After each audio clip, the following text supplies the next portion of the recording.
ચલો,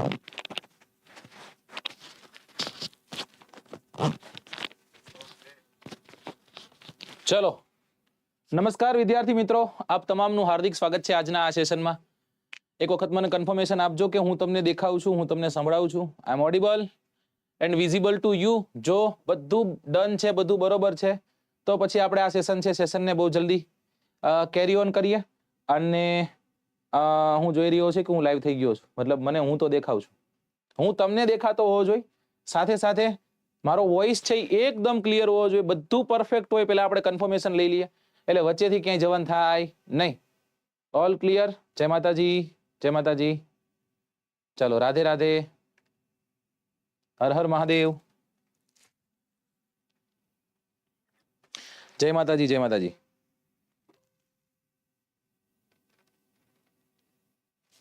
ચલો, બધું ક્લિયર છે, બધું સરસ દેખાય છે. તમારા ઇન્સ્ટાગ્રામમાં પછી તમારી પાસે અલગ અલગ જે પણ સોર્સિસ છે એ તમામ સોર્સિસમાં ચડાવી દો અને કહી દો કે સેશન લાઈવ થઈ ગયું છે. બરાબર, ચોપડી આપણે બહુ ઓછી ભણીએ છીએ, પણ જ્યારે ભણીએ ત્યારે સ્ટુડન્ટ ઘણા બધા હોય છે, બહુ મોટી માત્રામાં છોકરાઓ જોડાતા હોય છે, અને એમને એક એક્સપેક્ટેશન હોય છે કે સાહેબ કંઈક સારું ભણાવશે, કંઈક સારું સમજાવશે. અને આશા રાખું છું કે એ તમારો જે વિશ્વાસ છે એ વિશ્વાસને હું જીતી શકતો હોઈશ. અને તમે જે રીતના મારી પાસે જે એક્સપેક્ટેશન સાથે આવો છો, વેબ સંકુલ પાસે તમે જે એક્સપેક્ટેશન સાથે આવો છો દોસ્તો, એ તમને મળતી હશે. કારણ કે અમારો એકમાત્ર ગોલ છે, ને ગોલ એ છે કે વિદ્યાર્થીઓને સારામાં સારું શિક્ષણ આપીએ. સાહેબ, તમે શું કરી રહ્યા છો ત્યારે? હું પણ જે મારા વિદ્યાર્થીઓ છે, બધા વિદ્યાર્થીઓને બોલાવી રહ્યો છું અને કહી રહ્યો છું કે ભાઈ આવી જાઓ, લેક્ચર ચાલુ થઈ ગયો છે.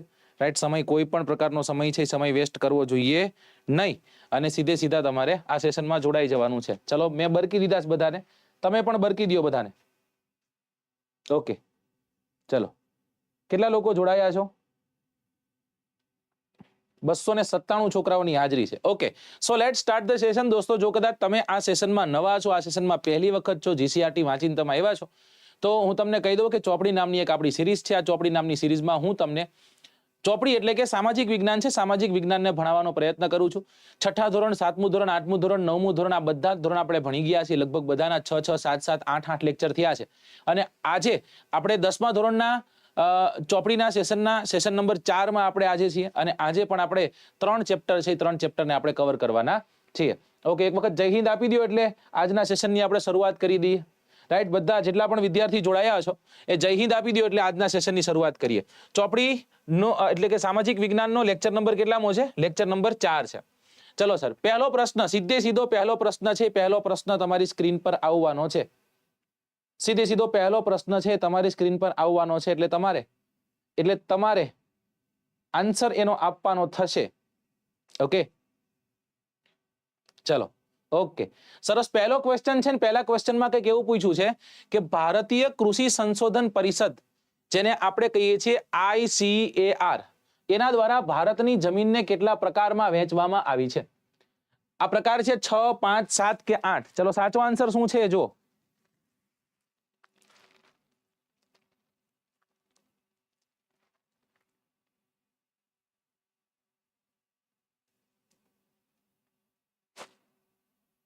ચલો, મને આન્સર કરજો. સાચો આન્સર શું આવશે? અત્યાર સુધીની તમારી પરીક્ષામાં મતલબ મેં જે પેપર લીધું હશે એ પેપરમાં સૌથી ઈઝીમાં ઈઝી ક્વેશ્ચન આ હશે. રાઈટ, કે સાહેબ ભારતીય કૃષિ અનુસંધાન સંસ્થા છે, કે ભારતીય કૃષિ સંશોધન પરિષદ છે, Indian council of agricultural research છે, બરાબર, એના દ્વારા ભારત જે છે એ ભારતની જમીન મોજણી થાય છે. બરાબર, અને એના દ્વારા જ તે ભારતની જમીન છે, ભારતની જમીનને ટોટલ 8 ભાગમાં વિભાજિત કરવામાં આવેલી છે. કેટલા ભાગમાં વિભાજિત કરવામાં આવેલી ભાઈબંધ?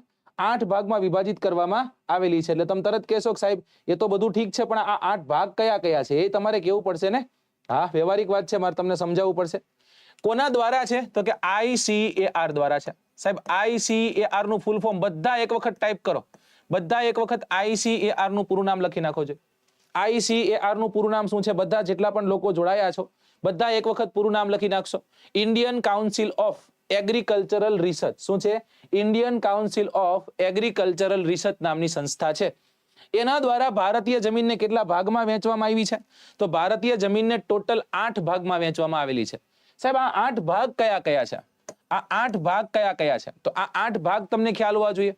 આ 8 ભાગમાં કઈ કઈ જમીનનો સમાવેશ થાય છે? રાતી જમીનનો સમાવેશ થાય છે, કાળી જમીનનો સમાવેશ થાય છે, કાપવાળી જમીનનો સમાવેશ થાય છે, લેટેરાઇટ પ્રકારની જમીન છે એનો સમાવેશ થાય છે, ક્ષારીય જમીન, પીટ પ્રકારની જમીન છે એનો સમાવેશ થાય છે, જંગલ પ્રકારની જમીન, પર્વતાળ પ્રકારની જમીન છે એનો સમાવેશ થાય છે. ચલો એક વખત જેટલા લોકો જોડાયા છો બધા એક વખત જો બધાએ ખૂબ સરસ રીતના આખું નામ અને એ સાચા સ્પેલિંગ સાથે લખ્યું છે. That's great. બહુ સારું કહેવાય. પણ હવે મારે જે તમારી પાસે આશા છે ને એ આશા એ છે કે આ 8 પ્રકાર કયા છે ને એ તમે મને કહો. ચલો આ 8 પ્રકાર કયા કયા છે એ તમારે મને કહેવાના છે. ચલો આ 8 પ્રકાર કયા કયા છે એ મને જણાવો જો એક વખત. 8 પ્રકારો છે એ 8 પ્રકાર કયા કયા છે?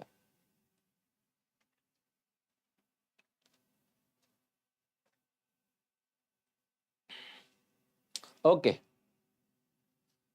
સરસ સરસ સરસ. જો પ્રયત્ન કરો, ન આવડે તો હું છું જ ને ભાઈ. ભારત આખામાં જોવા મળતી સૌથી મોટી જમીન એટલે કાપની જમીન છે. અંગ્રેજીમાં એલ્યુવિયલ સોઇલ કહીએ છીએ, હિન્દી में इसे जलोढ़ कहते हैं. ભારતની કુલ જમીનના અંદાજિત 43% જેટલો ભાગ કાપની જમીન છે. બીજા નંબરે સૌથી મોટી જમીન હોય તો એ રાતી જમીન છે. ત્રીજા નંબરની જો કોઈ જમીન હોય તો એ કાળી જમીન છે. કઈ જમીન છે દોસ્તો? કાળી જમીન. ત્રીજા નંબરની સૌથી મોટી. એટલે 1, 2 અને 3 આ તો ક્રમમાં આપણે યાદ રાખવું પડશે. એની પછી જે મૃદા જોવા મળે એનું નામ છે લેટેરાઇટ. કઈ સોઇલ છે? લેટેરાઇટ સોઇલ છે. ઓકે, 4 થઈ. આપણે 8 પહોંચવાનું છે. 5, 6, 7 અને 8. ગુજરાતમાં 7 પ્રકાર જોવા મળે, ભારતમાં 8 પ્રકાર જોવા મળે. અહીંયા આપણને રણ પ્રકારની જમીન જોશું. રણ પ્રકારની જમીન જેને આપણે ડેઝર્ટ સોઇલ કહીએ છીએ, બરાબર ને? એરિડ, સેમી એરિડ સોઇલ છે. રણ પ્રકારની સાથોસાથ અહીંયા આપણને પર્વતાળ પ્રકારની જમીન જોવા મળશે.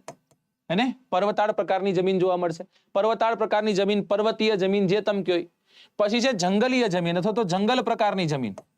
અને જંગલ પ્રકાર પછી જે છેલ્લી છે એને આપણે કહીએ છીએ પીટ, એટલે કે દલદલીય મૃદા. કેવી મૃદા? દલદલીય મૃદા. મૃદી નહીં, કેવી મૃદા? દલદલીય, જેને આપણે કહીએ છીએ માર્સી સોઇલ, જેને આપણે કહીએ છીએ પીટી સોઇલ. તો આ ટોટલ આટલા પ્રકારની જમીન આપણે જોવા મળે છે. કઈ જગ્યા પર જોવા મળે? ભારતમાં જોવા મળે. કાપવાળી, રાતી, કાળી, લેટેરાઇટ, રણ પ્રકારની, રેતાળ, જંગલ, રાઈટ, અને પીટ પ્રકારની જમીન. ગુજરાતમાં જોવા મળતી 7 પ્રકારની જમીનમાં આપણે શું યાદ રાખ્યું હતું? કાપ જંગલ રેખા. શું કીધું તું? કાપ જંગલ રેખા. કાપ જંગલ રેખા એટલે કાળી, પડખાવ, કાપવાળી, પહાડી, જંગલ પ્રકારની, રેતાળ અને ક્ષારીય. તમને પ્રશ્ન પૂછે કે ગુજરાતમાં કયા પ્રકારની જમીન જોવા મળતી નથી? ગુજરાતમાં રાતી જમીન જોવા નથી મળતી. બરાબર. હવે કોઈક જગ્યાએ કોકે જુબા કેસરી કર્યું હોય અને તમે ફોટો પાડીને લાવો કે સાહેબ અહીંયા લાલ કલરની જમીન છે, અને લાલ કલરની જમીન કહેવાય નહીં. ઓકે, ગુજરાતમાં કેટલા પ્રકારની જમીન જોવા મળે? 7 પ્રકારની જમીન જોવા મળે છે. ઓકે, સરસ. ચાલો, ભારતમાં કહેતો 8 પ્રકારની, ગુજરાતમાં કહેતો 7 પ્રકારની જમીન છે. જો દીધેલું છે કે હાલમાં જ તે ભારતીય કૃષિ અનુસંધાન સંસ્થા ICAR દ્વારા ભારતની જમીનને 8 પ્રકારમાં વહેંચવામાં આવી છે. જે પૈકી પર્વતીય જમીન અને જંગલ પ્રકારની જમીન પર્વતીય ક્ષેત્રમાં જુદી જુદી ઊંચાઈએ જોવા મળે. બાકી કાપની જમીન, રાતી જમીન, કાળી જમીન, લેટેરાઇટ જમીન, રણ પ્રકારની, પર્વતીય જમીન, જંગલ પ્રકારની જમીન અને દલદલીય પ્રકારની જમીનનો સમાવેશ થાય છે. જેટલા પણ લોકો જોડાયા છો બધા જ લોકોને કહું છું કે બહુ ઇન્ટરેસ્ટિંગ સેશન રહેવાનું છે. ઘણી બધી ઇન્ફોર્મેશન તમને મળશે. તો તમારા વિદ્યાર્થી મિત્રો સુધી એકદમ કે ને શેર કરવા લાગો. ઓકે, ચલો નેક્સ્ટ ક્વેશ્ચન તરફ જઈએ. ક્વેશ્ચન નંબર 2 આ પણ જમીન સાથે જ તે જોડાયેલો છે. બરાબર, કે રાતી અથવા તો લાલ જમીન વિશે નીચેનામાંથી યોગ્ય વિધાન પસંદ કરી અને યોગ્ય વિધાન જે છે યોગ્ય વિધાન જણાવવાનું છે. સાચું શું છે એ પૂછ્યું છે કે આ જમીન ભારતના કુલ ક્ષેત્રફળના લગભગ 19% જેટલો ભાગ રોકે છે. આ પ્રકારની જમીનમાં બાજરી, કપાસ, ઘઉં, જુવાર, અળસી, મગફળી, બટાટા વગેરેનો પાક લેવાય છે.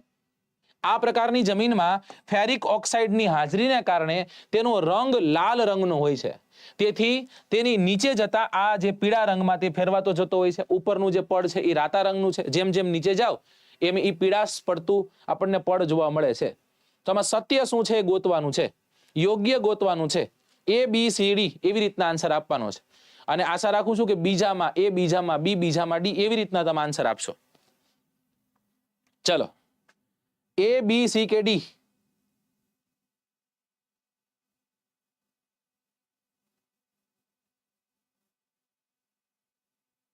ઓકે,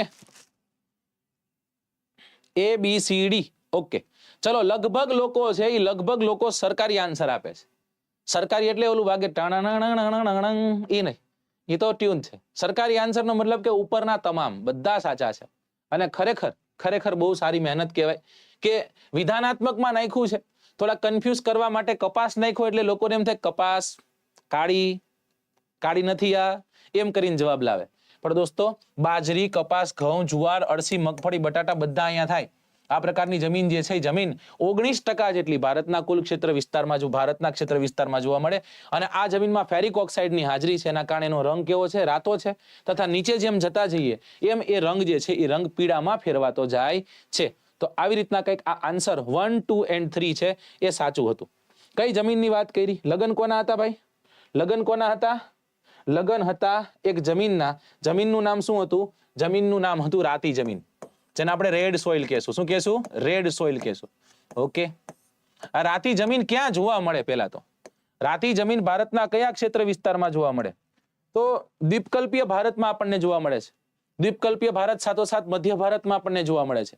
મધ્ય ભારત અને દ્વીપકલ્પીય ભારત એટલે કે કદાચ તમને એમ કહું ક્યાંથી ક્યાં સુધી, તો દક્ષિણ ભારતમાં જે દ્વીપકલ્પ છે એ દ્વીપકલ્પમાં તમિલનાડુથી શરૂ કરી, તમિલનાડુ છેલ્લામાં છેલ્લું રાજ્ય છે, ત્યાંથી લઈ અને બુંદેલખંડ સુધી જવાનું છે.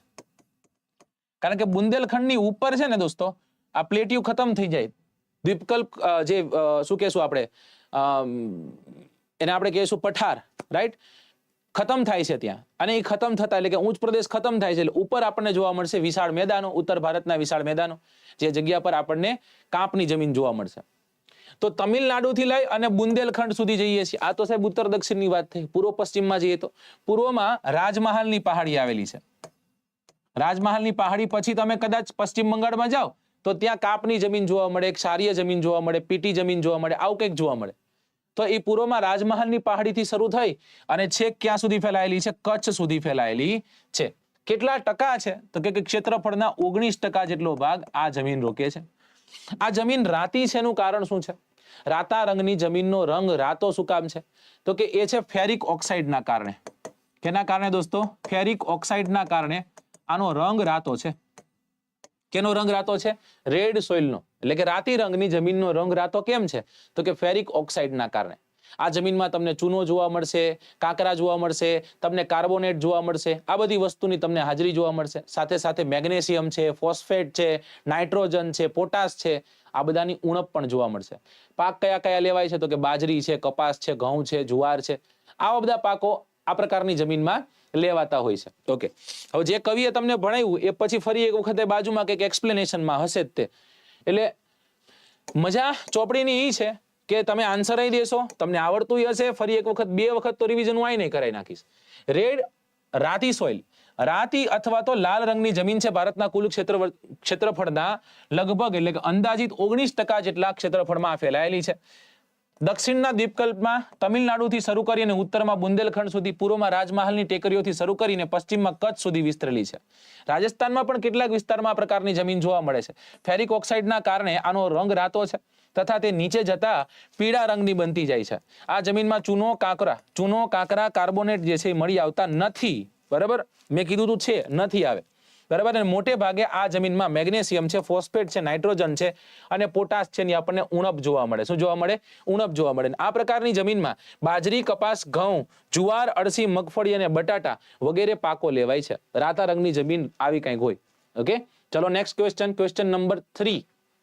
30 પ્રશ્નો છે. કઈ જમીનમાં લોહ, ચૂનો, કેલ્શિયમ, પોટાશ, એલ્યુમિનિયમ અને મેગ્નેશિયમ કાર્બોનેટનું પ્રમાણ વધુ જોવા મળે? કાંઈ ન આવડે ને આમાં એક વસ્તુને પકડી લેવાની હતી એટલે જવાબ આવી જાય. કાળી જમીન, પડખાવ જમીન, રાતી જમીન કે પર્વતીય જમીન. કાપની જમીન 43% ભારતમાં અને 50% કરતા વધુ ગુજરાતમાં. એકદમ પરફેક્ટ વાત છે અને આ પ્રશ્ન પૂછાઈ ચૂક્યો છે. Okay, thank you so much. જો પસંદ આવતું હોય તો એક વખત સેશનને શેર કરો. રાઈટ, 550, 550 છોકરાઓ ઓછા કહેવાય. એક વખત આમ દબાવીને શેર કરી દો ને. જેટલા લોકો જોડાયા એકદમ નિષ્ઠાથી તમે શેર કરશો એટલે વાંધો નહીં. એક વખત લાઈક કરી દો. ચાલો, તમે આ સેશનને ખરેખર પસંદ કરો છો, ખરેખર આ ચોપડી સેશનને તમે માણો છો, કેમ કે આ ખતમ થાય એટલે 11-12 હિસ્ટ્રી અને જીઓગ્રાફી હું જ લઈને આવવાનો છું. બરાબર, આ આપણે ચોપડી પૂરી નથી કરવાની, ટૂંકમાં પાસ કરાવી દેવાના હે બધાને. એક વખત સેશનને લાઈક કરી દો જેને લાઈક ન કર્યું હોય. સાહેબ આમાં જોઈને ખબર પડી જાય. એક જ શબ્દ પકડી લેવાનો હતો અને એ શબ્દ કયો હતો? એ શબ્દ હતો મેગ્નેશિયમ કાર્બોનેટ. કયું છે? Magnesium carbonate. ઓકે, જમીનમાં લોહ, ચૂનો, કેલ્શિયમ, પોટાશ, એલ્યુમિનિયમ અને મેગ્નેશિયમ કાર્બોનેટની હાજરી જોવા મળે. કાળા રંગની જમીન અહીંયા સાચો આન્સર છે. સાચો આન્સર શું આવશે? કાળા રંગની જમીન. ઓકે સર, તો હવે લગ્ન કોના છે અત્યારે? કાળા રંગની જમીનના લગ્ન છે. તો લગ્ન ગીત પણ કોના થશે? કાળા રંગની જમીનના. કાળી જમીન. લગ્નની સીઝન ગઈ ને, હવે જો કે કમૂરતા થયા ચાલુ. કમૂરતામાં કોઈ લગ્ન ન કરે, જો કે ઘણા નડતાય નથી કમૂરતા, કેમ કે ગામને નડતા હોય એટલે. પણ હવે લગ્નની સીઝન ખતમ થઈ છે, રાઈટ? તો હવે લગ્નના ગીત કોના ચાલુ થશે? હવે કાળા રંગની જમીનના.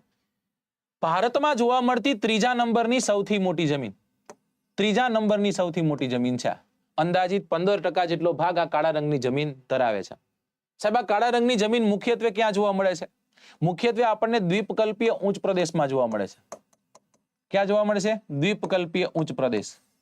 એ દ્વીપકલ્પીય ઉચ્ચ પ્રદેશમાં ખાસ કરીને જે દખ્ખણનો વિસ્તાર છે, જેને આપણે દખ્ખણ ડેક્કન પ્લેટ્યુ કહીએ છીએ, એ જગ્યા પર આપણને કાળા રંગની જમીન જોવા મળશે. કાળા રંગની જમીનનો રંગ કાળો કેમ છે? કાળા રંગની જમીનનો રંગ કાળો કેમ છે? શું એવું તો પ્રેઝન્ટ છે જેના કારણે કાળા રંગની જમીન કાળી કહેવાય છે? અલગ અલગ નામ છે ને. કાળી જમીનને રેગુરના નામે પણ ઓળખવામાં આવે છે. ભારતના અંદાજિત 15% જેટલા ભાગમાં, કેટલા ટકા? 15% જેટલા ભારતના વિસ્તારમાં આ પ્રકારની જમીન જોવા મળે છે. આ જમીનનો ઉદ્ભવ કઈ રીતના હતો? કે ભાઈ દખ્ખણમાં લાવાના પથરાવના કારણે થયો હતો. આખા મહારાષ્ટ્રમાં જોવા મળશે, મહારાષ્ટ્ર સાથે સાથે મધ્યપ્રદેશમાં જોવા મળશે, બરાબર? મધ્યપ્રદેશ સાથે આંધ્રપ્રદેશ છે, કર્ણાટક છે, આ બધા વિસ્તારમાં. ગુજરાતમાં હો તો ગુજરાતમાં સૌરાષ્ટ્રનો વિસ્તાર છે, તાપી અને નર્મદાની ખીણ વિસ્તાર છે, એ વિસ્તારમાં આપણને આ પ્રકારની જમીન વધુ જોવા મળશે. ઓકે ને? આની સાથે સાથે ગુજરાતના જિલ્લાઓ તમે કીધા કદાચ, તો જિલ્લાઓમાં સુરત લખશું આપણે, ભરૂચ લખશું, વડોદરા લખશું, નર્મદા લખશું, ડાંગ લખશું. સૌરાષ્ટ્રમાં આવી જાવ, લગભગ આખું સૌરાષ્ટ્ર આવી ગયું. સૌથી વધુ ક્યાં જોવા મળશે? સૌથી વધુ સુરેન્દ્રનગરમાં. એટલે તે ત્યાં આપણને કાળા રંગની જમીન વધુ હોવાના કારણે એ જગ્યા પર આપણને કપાસ સર્વાધિક થતો જોવા મળે છે. લોહ છે, ચૂનો છે, કેલ્શિયમ છે, એલ્યુમિનિયમ છે, પોટેશિયમ છે, મેગ્નેશિયમ કાર્બોનેટ, આ બધું આમાં જોવા મળે છે. આ જમીન ફળદ્રુપ પણ સારી હોય છે. ફળદ્રુપતા જે છે, ફળદ્રુપતા જમીનની સારી રહેતી હોય છે. અને આ જમીન જે છે, એ જમીન ભેજ સંગ્રહ કરી શકે એવી જમીન હોય છે, રાઈટ? સૌથી વધુ લેવાતો પાક છે ને, એ પાક કપાસ છે, એટલા માટે આને કપાસની જમીન પણ કહેવાય છે. કેની જમીન કહેવાય છે? કપાસની જમીન. અમે કીધું સૌરાષ્ટ્રમાં સૌથી વધુ આ છે, એનો અર્થ એવો થયો કે સૌરાષ્ટ્રમાં સૌથી વધુ કપાસ થતો હશે કે નહીં? હા. મગફળી પણ થતી હશે કે નહીં? હા. એટલા જ માટે સૌરાષ્ટ્રને મગફળીનો કટોરો કહેવાય છે. શું કહેવાય છે? મગફળીનો કટોરો. મગફળીને માત્ર કાળી નહીં, કસવાળી જમીન, ભેજ સંગ્રહ કરી શકે એવી જમીન છે ને, એ મગફળી માફક આવતી હોય છે. તો કપાસની જમીન કહીએ છીએ, અને આપણે રેગુર કહીએ છીએ. આનું સ્થાનિક નામ શું છે? રેગુર છે, બરાબર? પછી ટિટેનીફેરસ મેગ્નેટાઇટ ક્યાંક આપણે જોયું હતું. આ ટિટેનીફેરસ મેગ્નેટાઇટના કારણે આપણને આ રંગની જમીન છે, એનો રંગ આપણને કાળો જોવા મળશે. કાળા રંગની જમીનનો રંગ કાળો છે ને, એ ટિટેનીફેરસ મેગ્નેટાઇટના કારણે છે.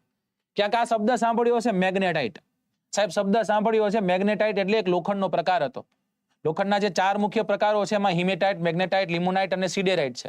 એમાં મેગ્નેટાઇટ પ્રકારનું લોખંડ છે ને, એ લોખંડ કેવા કલરનું આવું તમને પૂછે તો હવે સ્વાભાવિક જ છે, કાળું જ કરી નાખવાનું. કાલ સવાર તમને પ્રશ્ન પૂછે, તમને એમ કે કાળા રંગની જમીનનો રંગ કાળો કેમ છે? તમે એમ કહો મેલેનિનના કારણે. પૂરો નવું ભણી આવ્યા હોય, બરોબર? એને ભણ્યું હોય શું? તો કે એને ભણ્યું હોય કે ભાઈ ચામડીનો રંગ કાળો શું કામ છે? તો કે મેલેનિનના કારણે. થોડુંક ભણ્યા હોય ને એમાં તકલીફ આવે. એટલે પછી એમ કે કાળા રંગની જમીનનો રંગ કાળો કેમ છે? તો કે મેલેનિનના કારણે. પણ મેલેનિનના કારણે નહીં, ટિટેનીફેરસ મેગ્નેટાઇટના કારણે. ઓકે, ચલો તો બતાવી આપું તમને કે કવિ શું કહેવા માંગતા હતા. અહીંયા સાચો આન્સર કાળી જમીન આવશે, બરોબર? બહુ મોટો એવો ફકરો છે આખો. કે કાળા રંગની જમીન જે છે, કાળા રંગની જમીન, કાળી અથવા રેગુર અથવા તો આ જમીન ભારતના કુલ ક્ષેત્રફળના અંદાજિત 15% ક્ષેત્ર વિસ્તારમાં જોવા મળે. આ જમીનનો ઉદ્ભવ દખણના લાવાના પથરાવથી થયો છે. સમગ્ર મહારાષ્ટ્ર, પશ્ચિમ મધ્યપ્રદેશ, આંધ્રપ્રદેશ, કર્ણાટકનો કેટલોક ભાગ આ જગ્યા પર આ પ્રકારની જમીન જોવા મળે. ગુજરાતમાં સુરત છે, ભરૂચ છે, નવસારી છે, વલસાડ છે, તાપી છે, ડાંગ જિલ્લા વગેરેમાં આ જોવા મળે. આ જમીનના નિર્માણમાં લાવાકીય ખડકો અને આબોહવા છે એ મુખ્ય ભૂમિકા ભજવતી હોય છે. લોહ, ચૂનો, કેલ્શિયમ, ત્યારબાદ છે પોટેશિયમ, એલ્યુમિનિયમ અને મેગ્નેશિયમ કાર્બોનેટ એનું પ્રમાણ વધુ જોવા મળે. ફળદ્રુપતા સારી છે. જમીન જે છે ભેજ સંગ્રહ કરી શકે એવી છે, રાઈટ. જ્યારે ભેજ સંગ્રહ, હવે એક આ પોઈન્ટ આ સમજવા જેવો છે, ભેજ સંગ્રહ કરે ને ભેજ સંગ્રહ ન કરે ને, આ રંગની જમીન છે ને એને 3 ભાગમાં વહેંચવામાં આવે છે. એકને કહેવાય છે ઊંડી કાળી,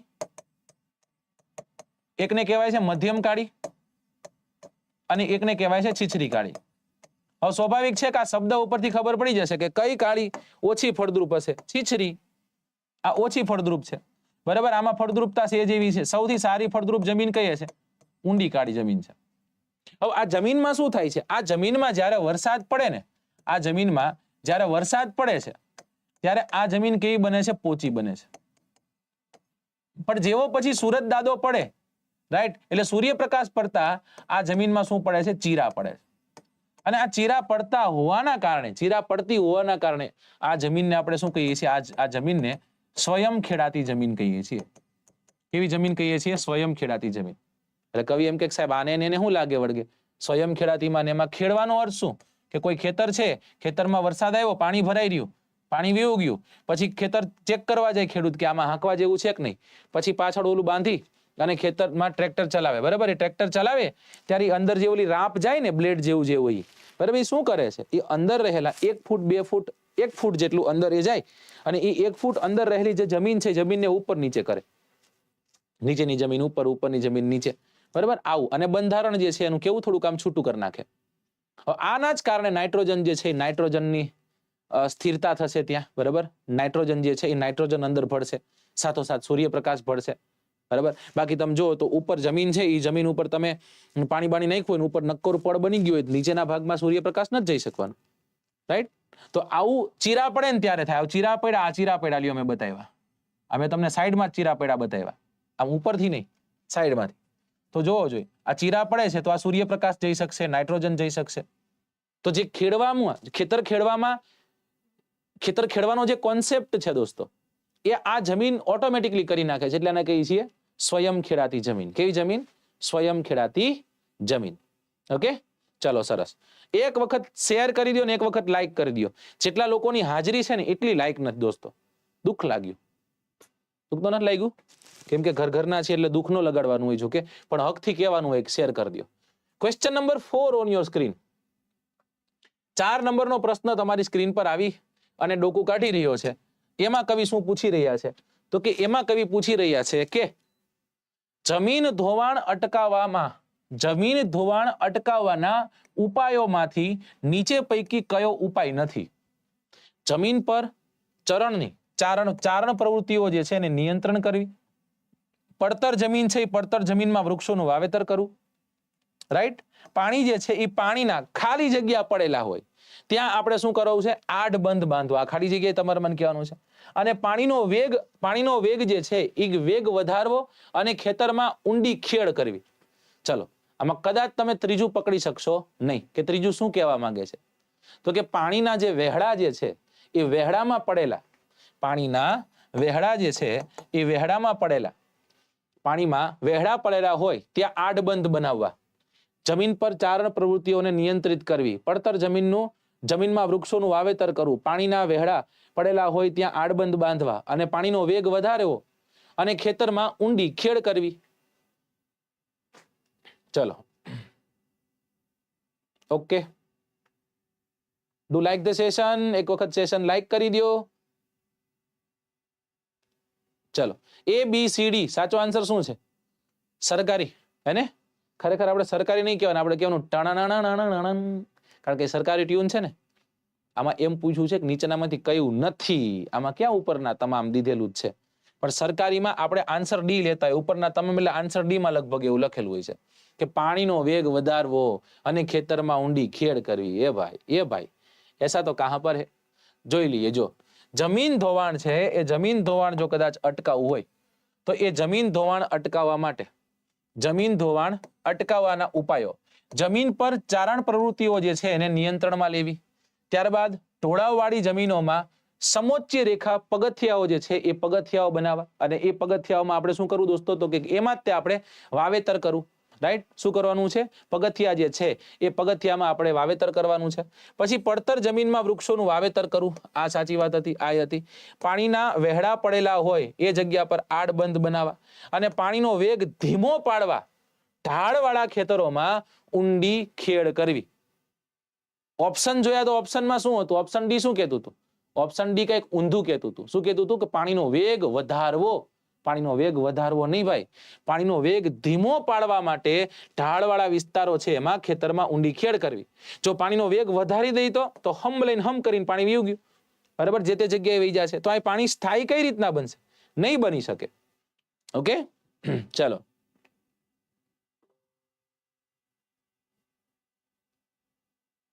પહેલી વાર સાંભળી છે ને? સરકારી ટ્યુન કરીને લખજો એટલે તમને મળશે. ઓકે, ચલો, સરસ. નેક્સ્ટ ક્વેશ્ચન તરફ જઈએ. ક્વેશ્ચન નંબર 5 પાંચમા નંબરનો પ્રશ્ન છે, નીચેનામાંથી કઈ જમીનને કપાસની જમીન તરીકે ઓળખવામાં આવે છે? રાતી જમીન, કાળી જમીન, જંગલ પ્રકારની જમીન કે પડખાવ જમીન? કઈ જમીનને કપાસની જમીન તરીકે ઓળખવામાં આવે છે?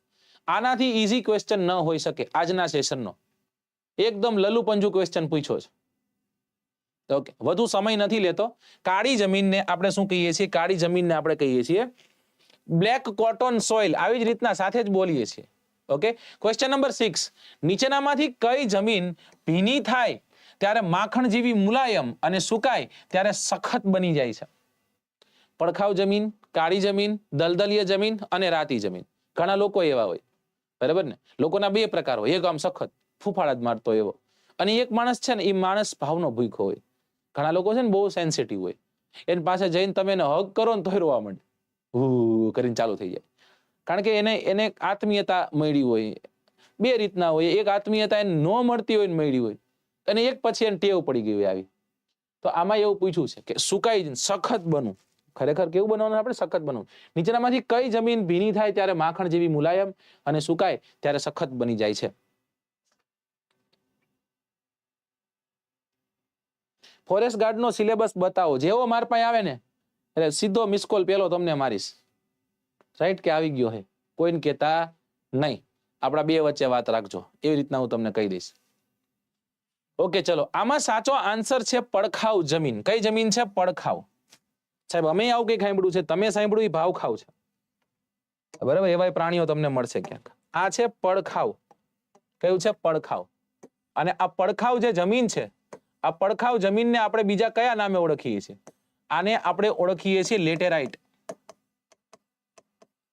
કઈ મૃદા કહીએ છીએ? લેટેરાઇટ કહીએ છીએ. હવે લેટેરાઇટમાં એક શબ્દ આવ્યો ને, લેટર. આ લેટરનો અર્થ શું થાય છે? લેટરનો અર્થ થાય છે ઈંટ, કે જે જમીનનું બંધારણ ઈંટ જેવું છે એવું, બરાબર?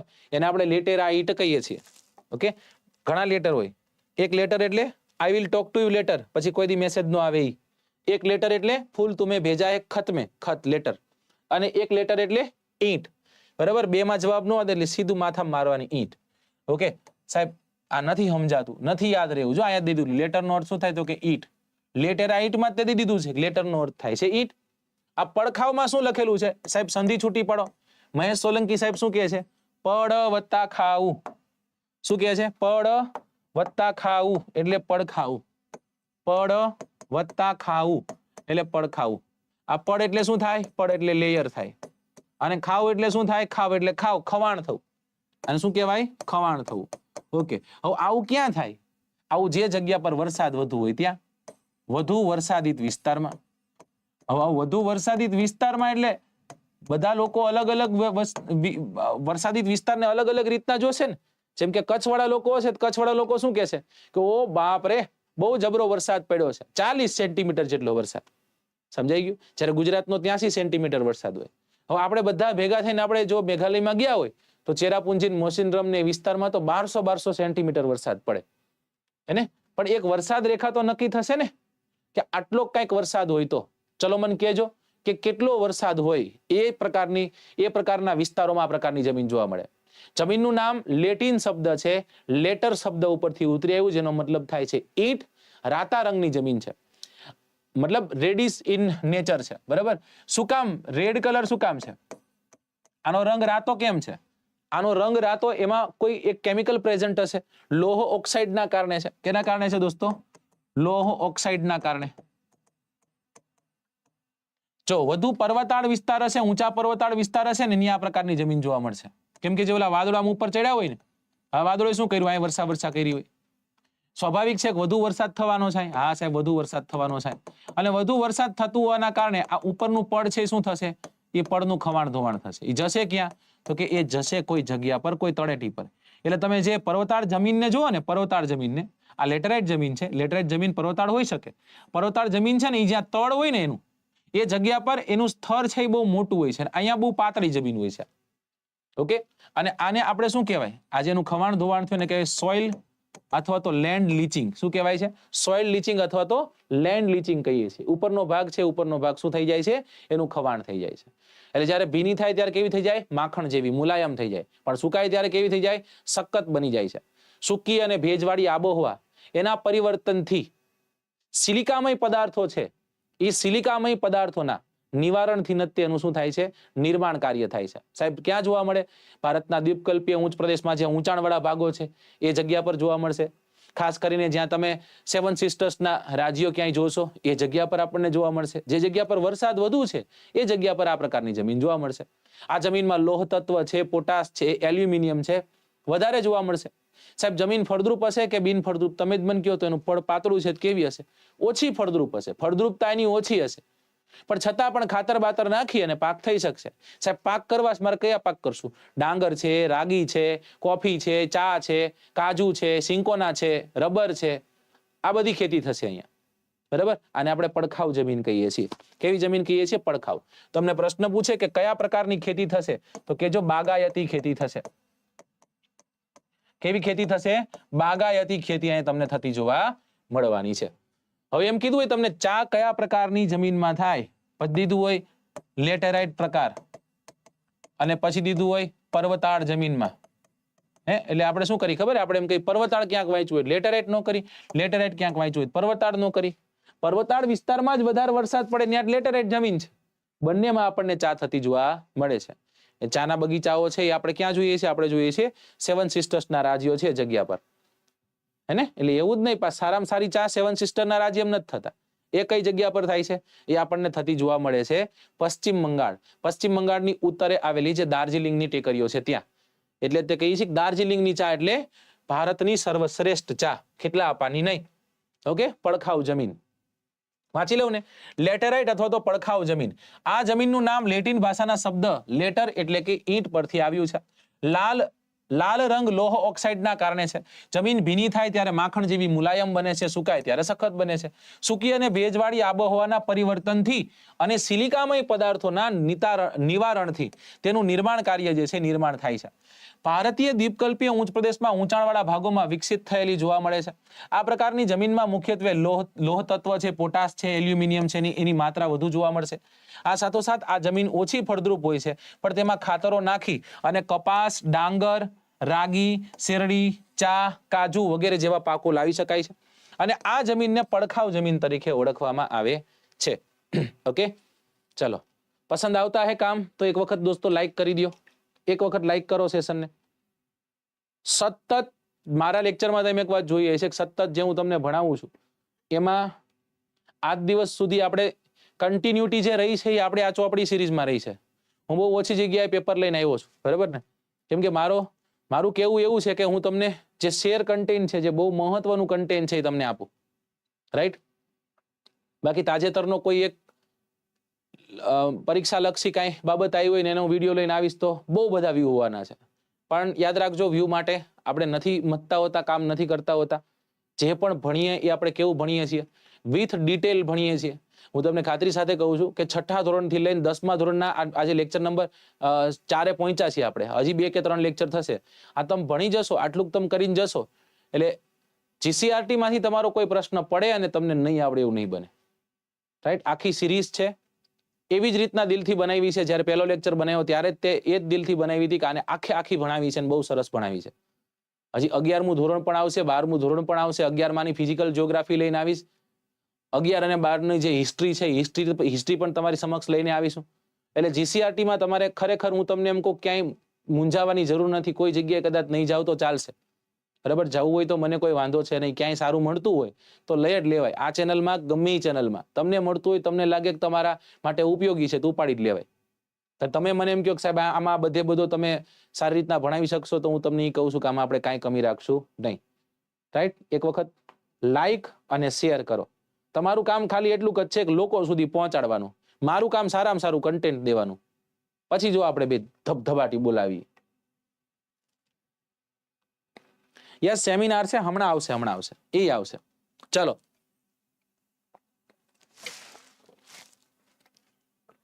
ક્વેશ્ચન ને જુઓ કે કોલસો, પેટ્રોલિયમ, તાંબુ, કોલસો, પેટ્રોલિયમ, તાંબુ, ત્યારબાદ છે યુરેનિયમ વગેરે જેવા, સોનું વગેરે જેવા જે ખનિજો છે, કોલસો, પેટ્રોલિયમ, તાંબુ, સોનું, યુરેનિયમ વગેરે ખનિજો કયા પ્રકારના વિતરણ ક્ષેત્ર મુજબ સંસાધનો છે? સર્વ સુલભ સંસાધનો, સામાન્ય સુલભ સંસાધનો, વિરલ સંસાધનો કે પછી એકલ સંસાધનો? હવે આ સંસાધનો તો આપણને ખબર પડી, પણ પાછું આ નો ખબર પડી કે આવું ક્યાં આવે. સર્વ સુલભ સંસાધનો એટલે શું વળી? રાઈટ? સામાન્ય સુલભ સંસાધનો એટલે શું વળી? વિરલ સંસાધનો, એકલ સંસાધનો એટલે શું? આન્સર કરો, હું તમને એક્સપ્લેન કરતો જાઉં. સર્વ સુલભ સંસાધનો એટલે શું? વાતાવરણમાં રહેલા ઉપયોગી વાયુઓ છે, એ બધા જ વાયુઓ આ પ્રકારના સંસાધનોમાં આપણને જોવા મળશે. વાતાવરણના વાયુઓ, અને એ વાતાવરણના કેવા ઉપયોગી વાયુ, એ આપણને સર્વ સુલભ સંસાધનોમાં જોવા મળશે. તમે એમ કહેશો કે સાહેબ કયા કયા? તો હું તમને કહીશ, ઓક્સિજન છે, ઓક્સિજનની સાથે સાથે નાઇટ્રોજન છે, રાઈટ? ઓક્સિજન છે, નાઇટ્રોજન છે. સાહેબ સામાન્ય સુલભ સંસાધનો એટલે શું? સામાન્ય સુલભ સંસાધનો એટલે સામાન્ય રીતના મળી જાય એવા. નામ ઉપરથી ખબર છે, સામાન્ય સુલભ, સામાન્ય પડે મળી જાય એવા. સાહેબ એમાં કેનો સમાવેશ થશે? ભૂમિ, હે ને? નીચે ઉતરો એટલે ભૂમિ છે જ નહીં. ભૂમિ બેનની વાત નથી કરતા, ભૂમિની વાત કરી, જમીનની વાત કરી રહ્યા, જોઈજો. પછી ભૂમિની સાથે આપણે કહી શકીએ કે જમીન છે, જમીન એટલે ભૂમિ જ થઈ. પછી જળ છે, પછી ગોચર છે, જળ છે, ગોચર છે, આ બધા આમાં આવશે. પછી એવા વિરલ સંસાધનો. વિરલ સંસાધનો એટલે શું? કે જેની પ્રાપ્તિ અને એના પ્રાપ્તિ સ્થાનો બહુ મર્યાદિત છે. એટલે મર્યાદિત ખનિજો થયા. કેવા ખનિજો? મર્યાદિત ખનિજો. સાહેબ મર્યાદિત ખનિજોમાં કેનો સમાવેશ થશે? મર્યાદિત ખનિજોમાં સમાવેશ થશે કોલસો, પેટ્રોલિયમ, તાંબુ, યુરેનિયમ વગેરે પ્રકારના ખનિજો છે, એ વિરલ સંસાધનો. હવે એવા એકલ સંસાધનો. સાહેબ એકલ સંસાધનો શું? દુનિયામાં ભાગ્યે જ કોઈ જગ્યા પર મળી આવતા હોય એવા. નથી કહેતા એકલો પણ એકડો, રાઈટ? એકલ કોક જગ્યાએ જ મળી આવતા હોય. તમે કહો સાહેબ કયા કયા? જેમ કે ક્રાયોલાઇટ ખનિજ છે, એ ક્રાયોલાઇટ ખનિજ માત્ર ને માત્ર ગ્રીનલેન્ડમાંથી મળે છે. કયું ખનિજ? ક્રાયોલાઇટ પ્રકારનું ખનિજ. આ ખનિજ ક્યાંથી મળે છે? આ માત્ર ને માત્ર ઉત્તર અમેરિકાના ગ્રીનલેન્ડ થી મળે છે, બરાબર? એક સાઈડ અમેરિકા પણ છે, એક સાઈડ રશિયા પણ છે, બેની વચ્ચે ક્યાંક છે, બરાબર ને? તો કદાચ જોઈએ તો કેનો ભાગ નહીં એ જોવાનું છે. ક્રાયોલાઇટ ખનિજ, ગ્રીનલેન્ડ, એકલ સંસાધનો, મર્યાદિત મળતા હોય એવા વિરલ સંસાધનો, કોલસો, પેટ્રોલિયમ, તાંબુ, સોનું, યુરેનિયમ વગેરે. ભૂમિ, જળ, ગોચર વગેરે સામાન્ય સુલભ છે. વાતાવરણના વાયુ, ઓક્સિજન અને નાઇટ્રોજન સર્વ સુલભ છે. તમે ઘરમાં હોય ને તોય તમને મળી રહે. ઓલું ભૂમિ માટે તમારે બહાર જવું પડે, ઓકે ને? હું વાત કરી રહ્યો છું શેની? હું વાત કરી રહ્યો છું જમીનની. ચલો, ઓકે, સરસ. તો જે પણ વિદ્યાર્થીઓ તૈયારી કરતા વિદ્યાર્થીઓ માટે ટેકો આપવા માટે વેબ સંકુલ હરમેશા કંઈક ને કંઈક તમારા માટે નવું લાવતું રહેતું હોય છે, બરાબર? અલગ અલગ ઓફર્સ લાવતું હોય છે, અલગ અલગ લેક્ચર્સ લાવતું હોય છે, અલગ અલગ કોર્સિસ લાવતું હોય છે. અને પ્રયત્ન અમારો એ રહેતો હોય છે કે સૌથી સસ્તામાં સસ્તા દરે વિદ્યાર્થીઓ સુધી પહોંચીએ આપણે. જો તમે TDO ની તૈયારી કરી રહ્યા છો, ટ્રાઇબલ ડેવલપમેન્ટ ઓફિસરની તમે તૈયારી કરી રહ્યા છો, તો એની આપણે એક ઈ બુક તૈયાર કરી છે. ઈ બુક નો મતલબ થાય તમે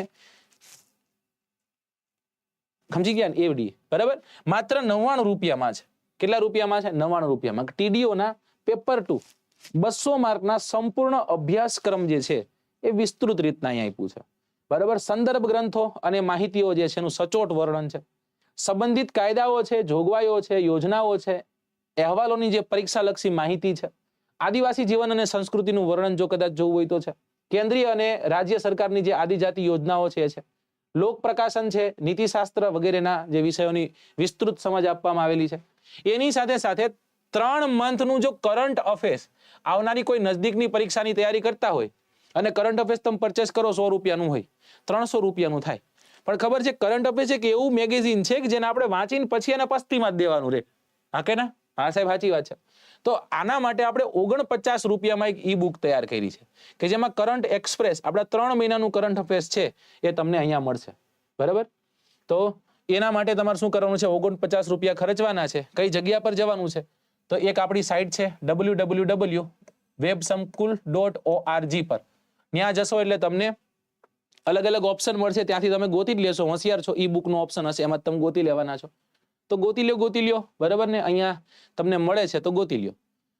ચલો, સર્વસુલભ સંસાધનોની વાત કરી હતી. સર્વસુલભ સંસાધનો એટલે કે વાતાવરણમાં રહેલા વાયુ, ઓક્સિજન અને નાઇટ્રોજન સામાન્ય સુલભમાં સામાન્યપણે મળતા હોય એવા ભૂમિ, જમીન, જળ, ગોચર વગેરે. વિરલ સંસાધનો પ્રાપ્તિ સ્થાનો મર્યાદિત હોય, કોલસો છે, પેટ્રોલિયમ, તાંબુ, સોનું, યુરેનિયમ વગેરે. એકલ એટલે દુનિયામાં ભાગ્યે જ મળતા હોય એવા ક્રાયોલાઇટ ખનિજ છે જે માત્ર ગ્રીનલેન્ડમાંથી મળે છે. નેક્સ્ટ ક્વેશ્ચન નંબર 8 એમાં કવિ શું પૂછે છે કે નીચેનામાંથી કયું સંસાધન એ માલિકીની દ્રષ્ટિએ રાષ્ટ્રીય સંસાધન છે? જમીન, મકાન, કાર કે લશ્કર? જય દ્વારકાધીશ. બુક્સ માટે રૂબરૂ આવો તો મળે. હા મળે ને, પણ આટલા પૈસે ન મળે. એ તમારે બુક કદાચ પરચેસ કરવી હોય તો એ કોપી પરચેસ કરવી પડે ને. ચલો,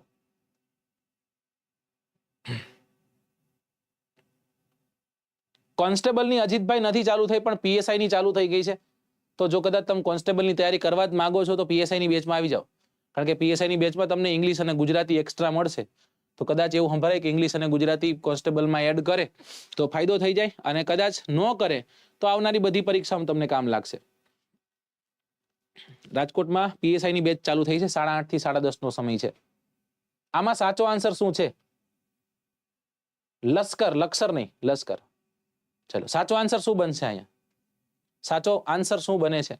ઈઝીમાં ઈઝી ક્વેશ્ચન તમારી સમક્ષ મૂક્યો છે. લગભગ તમે આન્સર કરી પણ જાણશો, મને એવું લાગે હો. Okay, option D. ભાઈ શું કીધું જો તો રાષ્ટ્રીય છે, રાષ્ટ્રીય સંસાધન છે. જમીન તમારી માલિકીની હોઈ શકે કે નહીં? હા સાહેબ હોઈ શકે. મકાન માલિકીનું હોઈ શકે કે નહીં? હા સાહેબ હોઈ શકે. કાર તમારી માલિકીની હોઈ શકે કે નહીં? હા સાહેબ. પણ લશ્કર તમારી માલિકીનું હોઈ શકે? હા, તમે મોટા રાજા હોય, તમને બોડીગાર્ડ પ્રોવાઈડ કર્યા હોય તો બધું ઠીક છે, પણ આ કેવું છે? કયું સંસાધન માલિકીની દ્રષ્ટિએ રાષ્ટ્રીય સંસાધન છે? તો લશ્કર છે રાષ્ટ્રીય સંસાધન છે. સાહેબ માલિકીની દ્રષ્ટિએ સંસાધનો હોય? હા, માલિકીની દ્રષ્ટિએ સંસાધનો હોય. માલિકીની દ્રષ્ટિએ સંસાધનોને કેટલા ભાગમાં વહેંચવામાં આવે? માલિકીની દ્રષ્ટિએ કેટલા ભાગમાં વહેંચવામાં આવે છે? કેટલા પ્રકાર છે? તો પહેલું આપણે જોઈએ છીએ, જે પહેલું છે, 3 છે ટોટલ. પહેલું છે વ્યક્તિગત સંસાધન. કેવું? વ્યક્તિગત. આ શબ્દ તમે સાંભળો એટલે તમને આઈડિયા આવી જાય કે તમે મને ઓફિસમાં આવીને વ્યક્તિગત મળો, બરાબર, રૂબરૂ મળો તમે, બરાબર, તમારો વાંક છે, તમે મોટો કાંડ કર્યો તમારો એમ. પછી રાષ્ટ્રીય સંસાધન. કયું સંસાધન? રાષ્ટ્રીય સંસાધન, એટલે કે રાષ્ટ્રની વાત થઈ રહી છે. અને પછી હોય વૈશ્વિક સંસાધન. કયું સંસાધન? વૈશ્વિક સંસાધન. ઓકે સરજી. વ્યક્તિગત, રાષ્ટ્રીય અને વૈશ્વિક મિશ્રનો લાવતા, નવું નો લાવતા કઈ. વ્યક્તિગત સંસાધન એટલે કોઈ પણ વ્યક્તિ કે પરિવારની માલિકીની હોય. હેને? કોઈ વ્યક્તિનું હોઈ શકે કે વ્યક્તિ સાથે સાથે કોઈ પરિવારનું હોઈ શકે. હું એમ કહું છું કે ભાઈ મારું મકાન છે, એમાં લખ્યું હોય ઝાલા વિલાસ, બરાબર, તો લખ્યું હોય. હું એમાંય લખું 50 લખા, કેમ કે પેલાના રાજા જેટલા રૂપિયા ખર્ચતા એવી રીતના નામ લાગતા. 9 લખા પેલેસ, લખોટા કોટા, તો હું રાખું 50 લખા. મારું મકાન 50 માં આવ્યું હોય તો સમજાય છે. તો એમાં સમાવેશ શેનો થશે? જમીનનો સમાવેશ થશે, મકાનનો સમાવેશ થશે. ઓકે, હવે રાષ્ટ્રીય સંસાધનોની વાત કરી કે કોઈ પણ દેશ કે પ્રદેશની સાર્વજનિક સંપત્તિ હોય, જેમ કે આંતરરાષ્ટ્રીય વ્યાપાર છે, લશ્કર છે, એ બધું દેશ કે કોઈ પ્રદેશની, દેશ કે કોઈ પણ પ્રદેશ જે છે એની સાર્વજનિક સંપત્તિ હોય. લશ્કરને આમાં આપણે ગણીએ છીએ. ઓકે, હવે એવું વૈશ્વિક. વૈશ્વિક એટલે શું? સમગ્ર દુનિયા જે છે એની ભૌતિક અને અભૌતિક એવી તમામ જેટલી પણ સંપત્તિઓ છે જેનો ઉપયોગ માનવ કરે છે, જે માનવના કલ્યાણમાં થાય છે, એને આપણે કહીએ છીએ વૈશ્વિક સંસાધનો. એટલે વિશ્વના બધા જ રાષ્ટ્રો જે છે એની સહિયારી માલિકી જે સંસાધનો ઉપર હોય છે એને આપણે શું કહીએ છીએ? આપણે કહીએ છીએ વૈશ્વિક સંસાધનો. ઓકે, ચલો. જો આ મને ખ્યાલ છે, ખાતરી સાથે કહું છું, જીસીઆરટી તમે વાંચશો, ક્યાંય વાંચ્યું હશે, તૈયારી ઘણા લોકો કરતા હશે, પણ આ નહીં ખબર હોય. આ છેલ્લા 2 પ્રશ્ન પૂછ્યા ને, એ 2 પ્રશ્ન તુક્કાથી આન્સર કરી આવ્યા છે. હા કે ના? સાચું હોય કેજો, ખોટું ન બોલતા. બધી બુકના કેટલા પૈસા થાય? એના માટે તમારે આપણી હેલ્પલાઇન નંબર પર કોલ કરવો પડશે. બધા કામ અલગ છે. મારું કામ ભણાવવું સારું છે, બરાબર. હેલ્પલાઇનમાં કોલ કરશો તેને તમને સારા મસ્ત રીતના જવાબ દઈ, કઈ રીતના કેટલામાં પડશે, શું ડિસ્કાઉન્ટ ઓફર છે એ જણાવવું છે, બરાબર. હા, રાઈટ. ચલો, ઓકે. તો જઈએ અને જોઈએ. સાચો આન્સર લશ્કર હતો. વ્યક્તિગત સંસાધનો કોઈ વ્યક્તિ કે પરિવારની માલિકી, જમીન અને મકાન. રાષ્ટ્રીય સંસાધનો કોઈ દેશની કે પ્રદેશની સાર્વજનિક સંપત્તિ, લશ્કર અથવા તો આંતરરાષ્ટ્રીય વ્યાપાર. વૈશ્વિક સંસાધનો જો કોઈ કે તો એ સમગ્ર દુનિયાની ભૌતિક અને અભૌતિક એવી તમામ સંપત્તિઓ છે એને લેવામાં આવે. વિશ્વના બધા જ રાષ્ટ્રોની સહિયારી માલિકીના સંસાધનો. Question number 9 on your screen. 9મા નંબરનો પ્રશ્ન. નીચેનામાંથી કઈ જમીનમાં મોટા ભાગે મેગ્નેશિયમ ફોસ્ફેટ અને નાઇટ્રોજન અને પોટાશની ઉણપ જોવા મળે? રાતી જમીન, કાળી જમીન, લેટેરાઇટ કે રણ પ્રકારની જમીન?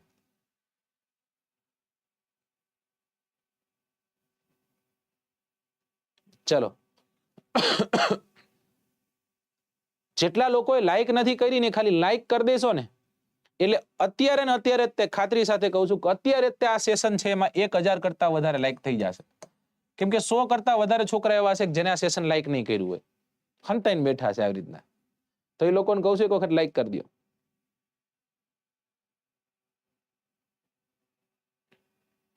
ચલો, જલ્દી આન્સર કરજો આનો, સમય નથી લેવાનો વધુ.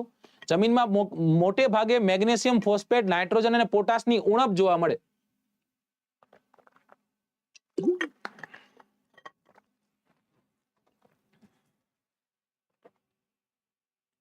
Thank you so much. ચલો ચલો, 950 પહોંચ્યું ગાડું, 950 પોગી ગયું, કીધું ને થશે. સાચો આન્સર શું આવશે દોસ્તો? સાચો આન્સર આવશે રાતી જમીન. કઈ જમીન આવશે? રાતી જમીન. હવે મારે વધુ કઈ નથી સમજાવું, કારણ કે ભણાવી જ દીધું છે મેં તમને. ખાલી મારે તમને લાઈન સમજાવી છે કે કઈ જગ્યા પર એ લખેલું છે. ઓકે, તો રાતા રંગની જમીન કેવી છે? રાતા રંગની જમીન રાતી છે. પણ આમાં શું જોવા મળે? આમાં આપણને મેગ્નેશિયમ ફોસ્ફેટ, નાઇટ્રોજન અને પોટાશ છે એની આપણને ઉણપ જોવા મળે છે. જ્યારે હાજરી કહેતો, હાજરી એમાં ફેરિક ઓક્સાઇડની હાજરી છે, જેના કારણે એનો રંગ કેવો હતો? રાતો હતો. નીચે જતા કેવી થતી જતી હતી? પીળી થતી જતી હતી. ક્વેશ્ચન નંબર 10, 10મા નંબરનો પ્રશ્ન. નીચેનામાંથી કઈ જમીનના નિર્માણમાં લાવાકીય ખડકો અને આબોહવાની ભૂમિકા મુખ્યત્વે છે? રાતી જમીન, કાળી જમીન, પડખાવ જમીન કે પર્વતીય જમીન? આ 2 પ્રશ્ન એટલે પૂછ્યા છે કે આગળના ક્વેશ્ચનમાં તમે ધ્યાન દીધું હતું કે નહીં? થેન્ક યુ હેતલબેન. બી. ઓકે, 11 અને 12 ની જીઓગ્રાફી ના લેક્ચર પણ આવશે. આ વારા ફરતી વાર આવે ને, બરોબર. મારો એક જ ડાયલોગ છે કે લગ્ન પેલા કોના હોય? નાની બેન હોય એના. મોટી બેન નહીં થશે, એને ક્યાં ખોટું કર્યું છે? કઈ એનાય થશે વ્યવહારે, પણ સમય લેશે ને. એના લગ્નમાં એના ગીત ગાશું. અહીંયા સાચો આન્સર આવશે કાળી જમીન. ચલો, question number 11 on your screen. Bharat સરકારે કઈ સાલમાં ભારતીય વન્યજીવ માટે બોર્ડની રચના કરી હતી? 1972, 52, 58 કે પછી 65? ચલો, આનો આન્સર કરો. આનો આન્સર કરો તો માનું. ભારત સરકારે કઈ સાલમાં ભારતીય વન્યજીવ માટે બોર્ડની રચના કરી હતી? કઈ સાલમાં? કહી દઉં તમને સમય, કહી દઉં. ઇન્દિરાબેન ગાંધીનો સમય હતો. આઈજી ઇન્દિરાબેન ગાંધીનો સમય હતો. શું કામ હતું ભાઈ? તો કે આપણી વારસાની જાળવણી અને સંરક્ષણ કરવા માટે ઘણા બધા પ્રયાસો થયા છે. એવી રીતના એક નાનકડો એવો સેશન છે, એમાં લખેલું લખાણ તમને જોવા મળશે જીસીઆરટીમાં. એમાંથી છે કે પ્રાકૃતિક વારસાની જાળવણી કરવી જોઈએ, એનું સંરક્ષણ કરવું જોઈએ, એના માટે આપણે પ્રયત્નશીલ રહેવું જોઈએ. આવું બધું લખેલું છે. અને સાલ કઈ હશે? ઈસવીસન 1992. 72 કે છે. ઓકે ઓકે, કઈ વાંધો નહીં. ઈસવીસન 1972 કે છે. ચલો હવે અહીં વાંચો જોઈએ. ઇન્દિરાબેન ગાંધી કીધા ને, તમને હેરાન કરવા જ કીધા. સાચો આન્સર શું આવ્યો? ઈસવીસન 1952. એ સાહેબ 72 આવે.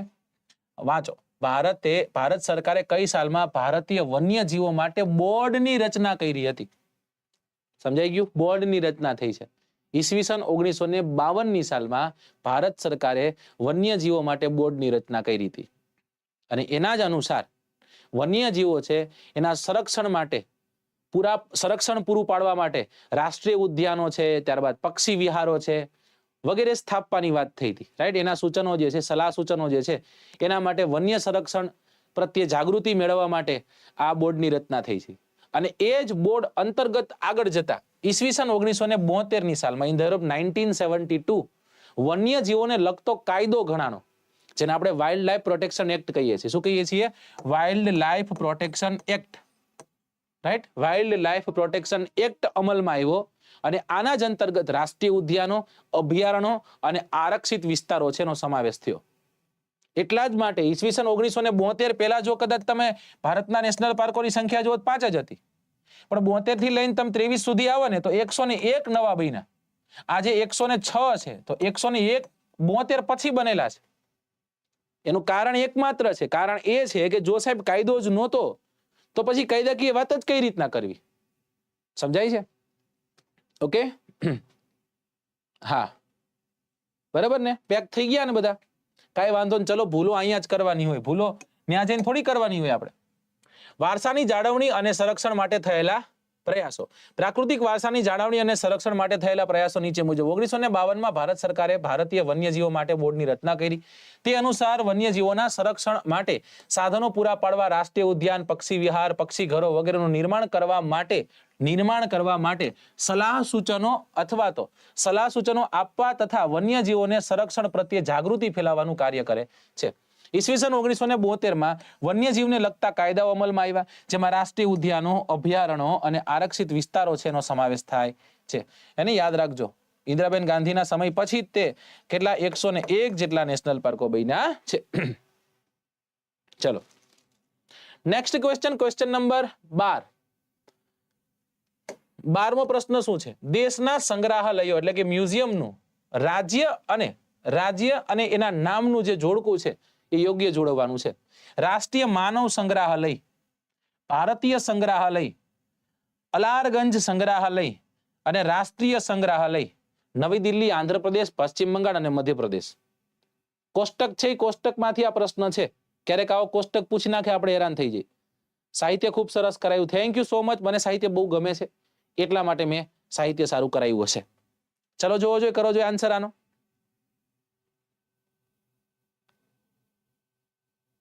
ABCD શું સાચો આન્સર આવી શકે?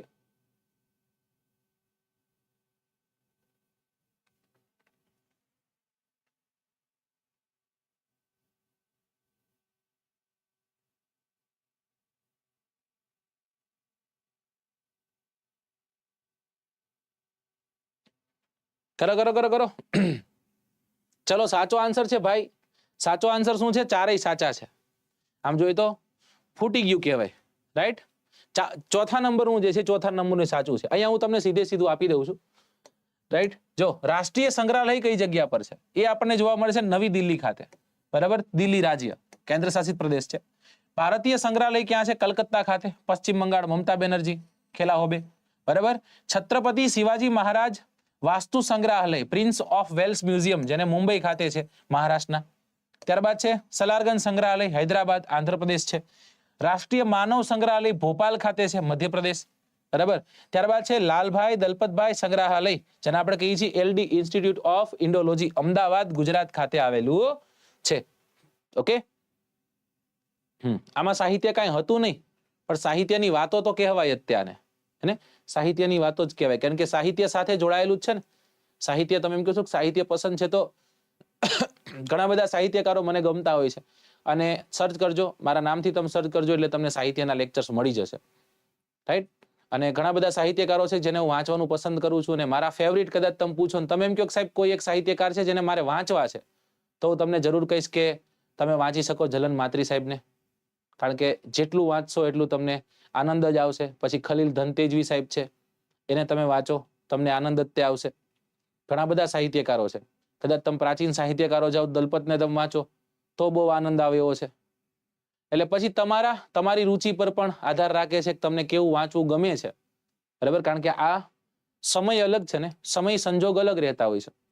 જેમ કે હું કહું, મારા સમય દરમિયાન હું જે સ્કૂલમાં ભણતો, એ સ્કૂલમાં જે શિક્ષકો છે ને, એ શિક્ષકો થોડા કડક હતા, કડક મિજાજી હતા.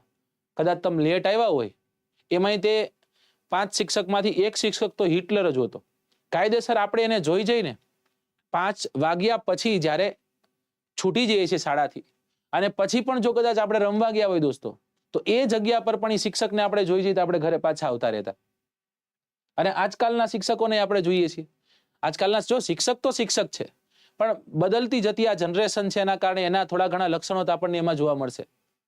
એટલે ખલીલ ધનતેજવી સાહેબ બહુ સરસ એવું શિક્ષક વિશે લખે છે કે એ વખતના માવતરના, એ શું કહે છે કે એ વખતના માસ્તરના હાથમાં સોટી હતી, એ વખતના માસ્તરના હાથમાં સોટી હતી, પણ ભણાવવાની રસમ કઈ ખોટી હતી. એ વખતના માસ્તરના હાથમાં સોટી હતી, પણ ભણાવવાની રસમ કે રીત કઈ ખોટી હતી. મારા અને તારા સમયમાં ફેર છે એટલો દીકરા, કે તારો રૂપિયો એના કરતા મારે પાવલી મોટી હતી. ખલીલ ધનતેજવી સાહેબ લખે છે, શું કહે છે કે એ વખતના માસ્તરના હાથમાં સોટી હતી, પણ ભણાવવાની રસમ કે રીત કઈ ખોટી હતી. મારા અને તારા સમયમાં ફેર છે એટલો દીકરા, કે તારા રૂપિયા કરતા મારી પાવલી મોટી હતી. અને નાનપણમાં તમે અનુભવ્યું હશે કે આજે તમને કદાચ 100 રૂપિયા 200 રૂપિયાની નોટ દે તો એનો કઈ મતલબ નથી, લગભગ એની કઈ કિંમત નથી. પણ જે તે સમયે 5 રૂપિયાનો સિક્કો કે રૂપિયાનો સિક્કો તમને આપ્યો હોય, તો ભાંડુ બધા ભેગા થઈ અને દુકાને જતા અને ભાગ વેચીને ખાતા, એ સમય કઈક અલગ હતો. હા કે ના? યસ. ખલીલ સાહેબ તો ખલીલ સાહેબ છે. ખલીલ સાહેબને તમે જેટલા વાંચશો ને એટલા તમને ઊંડા વાંચવાનું મન થશે, કે સાહેબ વાંચતા જ જઈએ, વાંચતા જ જઈએ. પણ સામે રુચિ પણ એટલી જ તે હોવી જોઈએ, બરાબર. પછી અનિલ ચાવડા છે, અનિલ ચાવડાને પણ વાંચવાનો પ્રયત્ન કરો, બરાબર. કેમ કે એમની રચનાઓ પણ એક બહુ મસ્ત મસ્ત રહેતી હોય છે. એમની એક મને રચના બહુ ગમે છે કે મને તરછોડવાના કામમાં બહુ વ્યસ્ત લાગો છો, મને તરછોડવાના કામમાં બહુ વ્યસ્ત લાગો છો તમે. ઉતાવળ હોય તો નીકળો, પછી પાછા ફરતી વખતે મળજો મને. એવી રીતના કંઈક નાનકડી વાત છે, પણ એની જે છટા છે, બોલવાની જે છટા છે ને અનિલ ચાવડાની, એ જબરદસ્ત છે. એટલે 2-4 નામ તમને સજેસ્ટ કરું છું. એક છે અનિલ ચાવડા સાહેબ છે, પછી કૃષ્ણ દવે છે. કૃષ્ણ દવે સાહેબની જેટલી રચના વાંચશો એ તમને મજા આવશે. ક્યાંક તમે મારી ક્લિપ પણ ક્યાંક સાંભળી હશે. કૃષ્ણ દવેની 3-4 રચનાઓ અમે લખીને પઠન કરીને મૂકી છે, તમારી સમક્ષ પહોંચી હોય તો, રાઈટ. બાકી તમે આ 2-4 ઓથરો, 2-4 સાહિત્યકારો એવા છે જેને તમે વાંચશો તમને એમ થશે કે નહીં સાહેબ આ કરવા જેવું છે, ઇન્સ્ટાગ્રામમાં રીલ્સ જોવા કરતા. ઓકે, ચલો. કૃષ્ણ દવે, હા હા, એમની એક રચના છે કે આવી રીતે વાલ કાંઈ કરાય, ઉભરાયું હોય હેત તો ટાપલીક બે મારીએ, સીધો ધુંબો મરાય, આવી રીતે વાલ કાંઈ કરાય. અચાનક આવીને ધાબલક ઉછળીને કરવાનું આવું તોફાન, નદીઓમાં તરતી તે કાગળની હોડીઓનું થોડુંક તો રાખવું તું ધ્યાન. નદીઓ આવે ભાઈ દરિયામાં નાવા, પણ નદીઓથી ગામમાં ગરાય, આવી રીતે વાલ કાંઈ કરાય. કૃષ્ણ દવે સાહેબની ઘણી બધી રચનાઓ છે, મને ઘણી બધી ગમે છે. એમાંની આ એક રચના છે જે મેં પઠન કરીને મૂકી પણ છે. ચાલો ક્વેશ્ચન નંબર 13 તરફ આપણે આવીએ.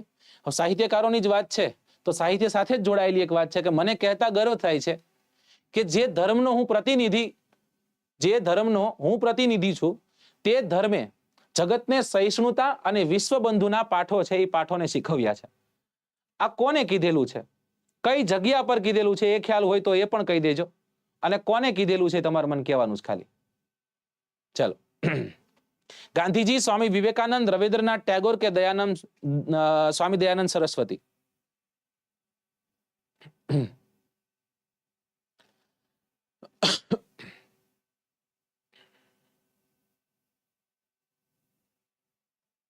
બુક તો ઘણી બધી, જો હું સાહિત્યની બુકો મારી પાસે જ જોઈ છે. જો આ એક બુક છે ધીરે ધીરે નર્મદા, અમૃતલાલ વેગડની રચના છે, તો આ બુક પણ વાંચવા જેવી છે. હજી 1-2 બુક છે હું તમને સજેસ્ટ કરું.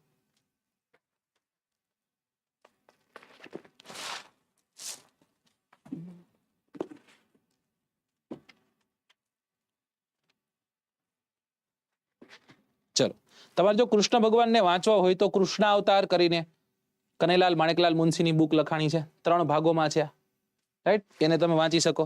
પછી નર્મદા નદીને પ્રેમ કરવો હોય તો નર્મદાની ઘણી બધી રચનાઓ, તીરે તીરે નર્મદા, સૌંદર્ય દેવી નર્મદા, અમૃત છે નર્મદે, પરિક્રમા નર્મદા મૈયા કી, આ બધી અમૃતલાલ વેગડની રચના છે. પણ તમને એમ કે ને કે ભાઈ નવલકથામાં, નવલિકામાં એમાં જો રસ હોય તો ધૂમકેતુ, પોસ્ટ ઓફિસ કદાચ તમે ક્યાંક ભણ્યા હશો, રાઈટ? અને એ ધૂમકેતુની રચના છે તણખા મંડળ. આ તણખા મંડળમાં જ તે તમને આ પોસ્ટ ઓફિસ ને બધી જોવા મળશે, રાઈટ? તો સમય મળે ક્યાંક જો હોય તો પોસ્ટ ઓફિસ પહેલી જ રચના પોસ્ટ ઓફિસ છે, તો આને તમે પરચેસ કરી શકો છો. હવે તો ઘણી બધી છે. ચલો, ઓકે, સરસ. અહીંયા સાચો આન્સર શું આવશે? સાચો આન્સર આવશે, આવું કહે છે કોણ ભાઈ? કોણ કહે છે? સ્વામી વિવેકાનંદ કહે છે. કોણ કહે છે? સ્વામી વિવેકાનંદ. ચલો, સ્વામી વિવેકાનંદ વિશે તમને જેટલું ખ્યાલ હોય એટલું તમે મને કહી દો. સ્વામી વિવેકાનંદનું બાળપણનું નામ શું હતું? સ્વામી વિવેકાનંદનું નામ શું હતું? સ્વામી વિવેકાનંદનું નામ શું હતું? બરાબર. સ્વામી વિવેકાનંદના ગુરુ કોણ હતા? સ્વામી વિવેકાનંદનો જન્મ કઈ જગ્યા પર થયો હતો? સ્વામી વિવેકાનંદનું અવસાન કઈ જગ્યા પર થયું હતું? કયા દિવસે જન્મ થયો ભાઈ? આ દિવસને પણ આપણે ઉજવીએ છીએ એટલે આપણે યાદ રાખવાનો છે. 12 તારીખ. તારીખ કઈ હતી? 12. અને પહેલો મહિનો હમણાં જ આવે છે ને, પહેલો મહિનો 12 તારીખ પહેલો મહિનો ઈસવીસન 1863 સાલમાં જન્મ થયો હતો. ઈસવીસન 1863 સાલમાં જન્મ થયો હતો. બરાબર. કઈ જગ્યા પર થાય છે ને કોને ત્યાં થાય છે? માતા અને પિતાનું નામ ખ્યાલ હોવું જોઈએ. માતા અને પિતા કોણ હતા? રાઈટ? માતાનું નામ તો ખ્યાલ હશે, ભુવનેશ્વરી દેવી. કોણ હતા? ભુવનેશ્વરી દેવી. પિતાના નામ ઉપરથી એનું નામ ક્યાંક છલકાય છે. પિતાનું નામ હતું વિશ્વનાથ દત્ત. શું નામ હતું? વિશ્વનાથ દત્ત.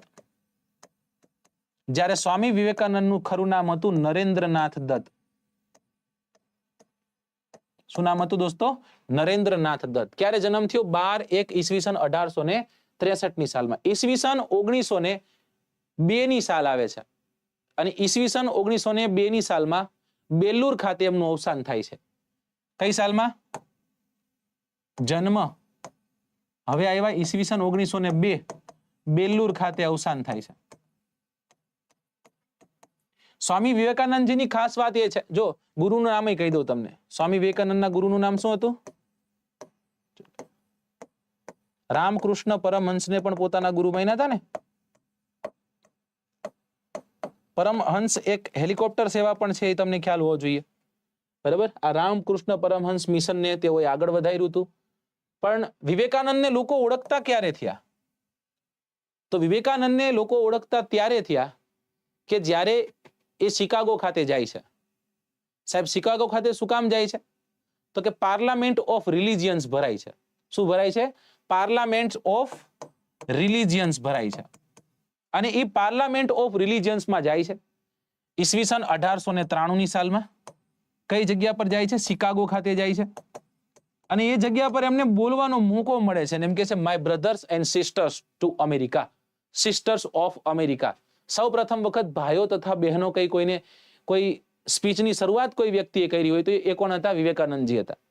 અને હવે તમને ખ્યાલ છે કે મોદી સાહેબે તે જ્યારે શરૂ કરતા ભાઈઓ બહેનો, તો હવે અત્યારે થાય છે, અત્યારે નરેન્દ્ર કરે છે, પણ એક સમયના જે નરેન્દ્ર હતા એને ખરેખર કીધેલું brothers and sisters of America.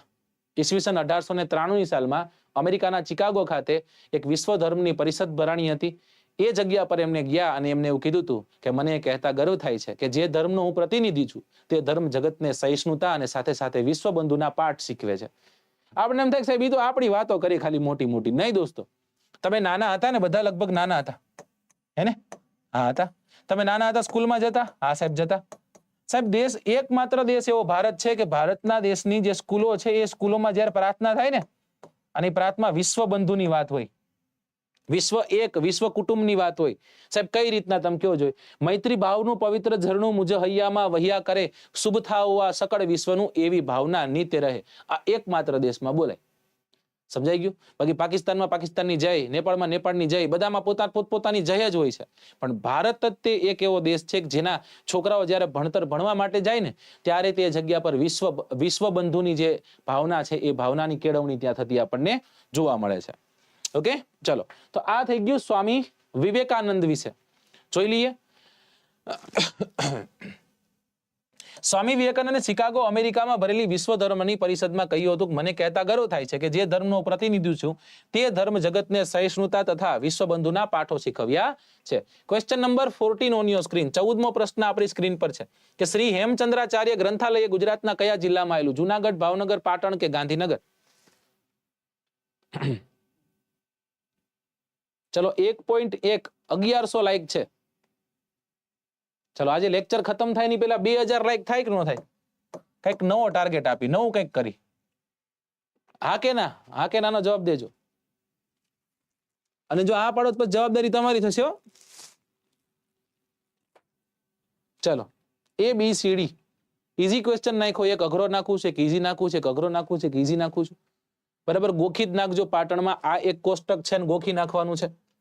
એને શ્રી મહાવીર જૈન આરાધના કેન્દ્ર કોબા, ડોબાની કોબા કીધું છે. ગાંધીનગર ખાતે આવ્યું ગુજરાતમાં. ગાંધીનગરમાં રહેતા હોય એ લોકોને ખાસ ખબર હશે.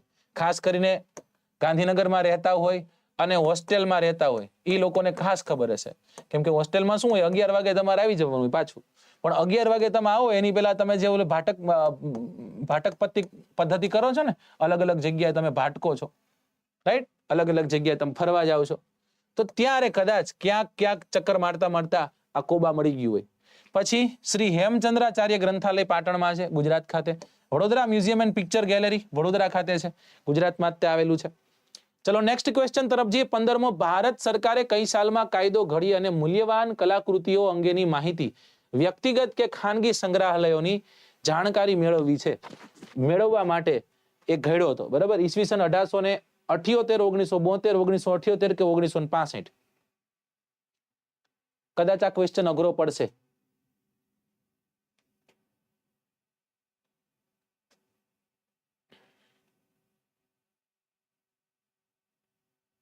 ચલો હેમચંદ્રાચાર્ય, વેરી ગુડ, હેમચંદ્ર આચાર્ય.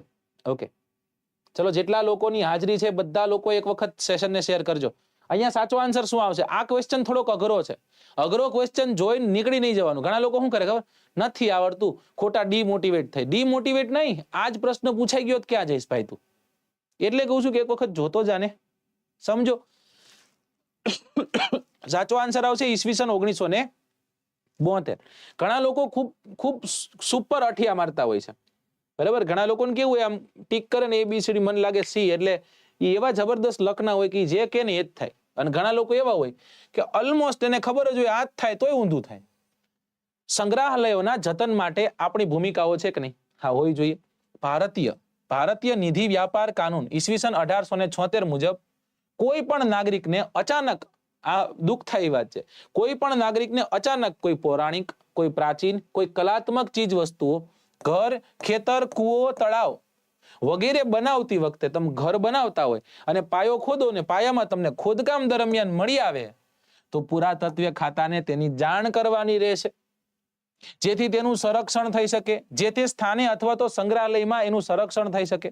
અતિ મૂલ્યવાન કલાકૃતિઓ અંગેનો કાયદો ઈસવીસન 1972ની સાલમાં સરકારે પસાર કરી અને વ્યક્તિગત અથવા ખાનગી સંગ્રહાલયો જે છે એની જાણકારી પણ મેળવે છે, રાઈટ? તો દુઃખની વાત છે, તમે તમારી રીતના મસ્ત એવું એક તો માઇન્ડ ભેગું કરીને આપણે 100 વારનો પ્લોટ લીધો હોય, એમાં ખોદકામ કરતા હોય અને અચાનક જ તમને હોનાની 2 મૂર્તિ મળે, આવી રીતના ત્રિભંગા કરેલી, અને આપણને એમ થાય કે યસ હવે આપણું દેવું બેવું વહી જશે. અને જો એ પ્રાચીન સમયમાં મૌર્યકાલીન મૂર્તિઓ હોય અને સરકારને ખબર પડે તો આપણા ઘોબા ઉપાડ લે ભાઈ. એટલે વ્યવહારે ફોન કરીને કહી દેવાનું અહીં કંઈક મળ્યું ખાવું. હવે તમારા ઘરની નીચેથી તેલનો કૂવો મળે, તેલનો કૂવો, તમારા ખેતરમાંથી તેલનો કૂવો મળે, તમારા ઘર નીચેથી તેલનો કૂવો મળે, તોય દોસ્તો યાદ રાખજો એ તમારો નથી કહેવાતો. તમને એવું થાય કે સાહેબ હવે મારા માટે ડીઝલ પેટ્રોલ સસ્તું થઈ ગયું, એ સસ્તું નથી થયું, સરકારને ખબર પડે મોંઘું કરી નાખશે, બરાબર? તમારે સરકારને જાણ કરવી પડશે કે સાહેબ અહીંયા મને એવું લાગે તેલ બેલ નીકળે એવું છે, રાઈટ? એટલે દુઃખ છે એ ખતમ જ નથી થવાનું તમારું. ચલો ઓકે, હવે આપણે આવી ગયા જે જગ્યા પર આવવાનું હતું ત્યાં, કારણ કે વેબ સંકુલ અલગ અલગ જિલ્લાઓમાં બહુ બધો પ્રેમ મેળવ્યો છે, રાઈટ. અલગ અલગ જિલ્લાઓમાં આપણા ઓફલાઈન વર્ગો ચાલુ છે અને એ ઓફલાઈન વર્ગોની શરૂઆત સૌરાષ્ટ્રથી થઈ હતી અને ફરી એક વખત આપણે સૌરાષ્ટ્ર ભણી પાછા આવ્યા છીએ. સૌરાષ્ટ્ર જે છે એ સૌરાષ્ટ્ર મધ્ય જેને કહેવાય છે, એટલે કે પાંચાળ ભૂમિ, અને એ પાંચાળ ભૂમિમાં ના જ નજીકમાં સુરેન્દ્રનગર જિલ્લાનું મુખ્ય મથક સુરેન્દ્રનગર, એ સુરેન્દ્રનગર ખાતે હવે વેબ સંકુલ ઓફલાઈન આવવા જઈ રહ્યું છે. આમાં ઘણા વિદ્યાર્થીઓને કદાચ આ વાતની જાણ નહીં હોય તો બધા જ વિદ્યાર્થીઓને કહીશ કે આ સેશન આ એક વાત છે જેને તમારા મિત્રો સુધી પહોંચાડજો. કોઈ તૈયારી કરનારો વર્ગ હોય તો એને ઓફલાઈન સુધી પહોંચાડવાનું તમારી જવાબદારી છે. પછી એડમિશન લે આવે ન આવે, પણ અહીંયાથી માર્ગદર્શન મળશે એ ફિક્સ છે. કદાચ સાહેબ ઓફલાઈન અમારે નથી જોડાવું, પણ મૂંઝવતા પ્રશ્નો તો ઘણા છે.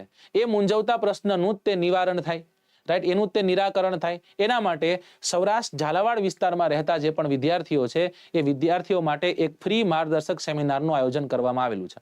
દોસ્તો અહીંયા ઉપસ્થિતિ તમે જોઈ શકો છો. મહેશ સોલંકી સાહેબ હશે, ચાલા સાહેબ હશે, હું હઈશ, વિકાસ સાહેબ જે છે વિકાસ સાહેબની હાજરી હશે, પ્રશાંત સાહેબ છે, અકરમ સાહેબ છે, ત્યારબાદ બ્રિજરાજસિંહ સાહેબ છે, બરાબર. આ બધાની ઉપસ્થિતિ હશે. પછી વેબ સંકુલ જે સંચાલન કરવાના છે સુરેન્દ્રનગરના એવા પાર્થ વિસાણી સાહેબની ઉપસ્થિતિ હશે. સાથોસાથ સુરેન્દ્રનગર વેબ સંકુલની ટીમ હશે, રાજકોટ વેબ સંકુલની ટીમ હશે, ભાવનગર વેબ સંકુલની ટીમ હશે, ગાંધીનગર વેબ સંકુલની ટીમ હશે, અને અમારા ઘણા બધા વિદ્યાર્થી મિત્રો છે ત્યાં હશે. તો આપ તમામ જેટલા પણ લોકો જોડાવા માંગો છો એ લોકોએ કાંઈ નથી કરવાનું દોસ્તો. અહીંયા એક રજીસ્ટ્રેશન નંબર આપ્યો છે, આ રજીસ્ટ્રેશન નંબર ઉપર કોલ કરી અને રજીસ્ટ્રેશન કરાવવાનું છે. અને જો કદાચ કોલથી નથી કરવું તો આપણી જે ઓફિશિયલ ટેલિગ્રામ ચેનલ છે એ અત્યારે તો સ્ક્રીનશોટ ખેંચી જ લેજો. ટેલિગ્રામ ચેનલ છે એ ટેલિગ્રામ ચેનલ ઉપર એક લિંક પ્રોવાઈડ કરી દેવામાં આવશે. ત્યાં તમારે ફોર્મ ભરી દેવાનું છે અને ટાઈમે પહોંચી જવાનું. સાહેબ ક્યારે છે, કયા દિવસે છે, તારીખ છે 31 તારીખ, બરાબર ને. નક્કી કર્યું હતું 2023 ને એમ નામ નથી જવા દેવાનું, કાંઈક સુરેન્દ્રનગરને આપીને જવાનું છે. એટલે કે 31મી તારીખ છે, 10 થી લઈ અને 1 નો સમય છે. પંડિત દીનદયાળ ટાઉન હોલ, અલ્ટ્રાવિઝન સ્કૂલની બાજુમાં, 80 ફૂટનો રોડ, સુરેન્દ્રનગર, ગુજરાત. આ જગ્યા પર તમારે બધાએ પહોંચી જવાનું છે. હું આવીશ. આવવાના છો ને તમે? તમારે હમ પાકું? ઓકે, તો આવી જજો. ચલો નેક્સ્ટ ક્વેશ્ચન, ક્વેશ્ચન નંબર 16. ઈસવીસન 1972 વન્ય જીવોને લગતા કાયદો અમલમાં આવ્યો જે નીચેનામાંથી કયા વિસ્તારને લાગુ પડે છે? રાષ્ટ્રીય ઉદ્યાનોને, અભયારણ્યોને, આરક્ષિત ક્ષેત્રોને, કે પછી આપેલા તમામને? ઈઝી ક્વેશ્ચન છે આ.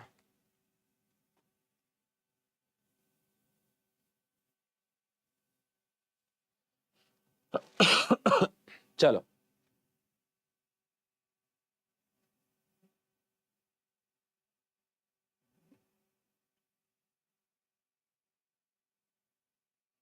ઓકે, ઓપ્શન ડી તરફ લોકો જાય છે. બહુ સિમ્પલ ક્વેશ્ચન છે, કેમ કે આગળ આપણે ભણી ગયા છીએ કે ઈસવીસન 1972 ની સાલ છે, એમાં વન્યજીવોને લગતા કાયદાઓ અમલમાં આવ્યા, રાષ્ટ્રીય ઉદ્યાનો, અભયારણ્યો અને આરક્ષિત વિસ્તારો છે એનો સમાવેશ થાય છે આમાં. Question number 17 on your screen, 17મો પ્રશ્ન.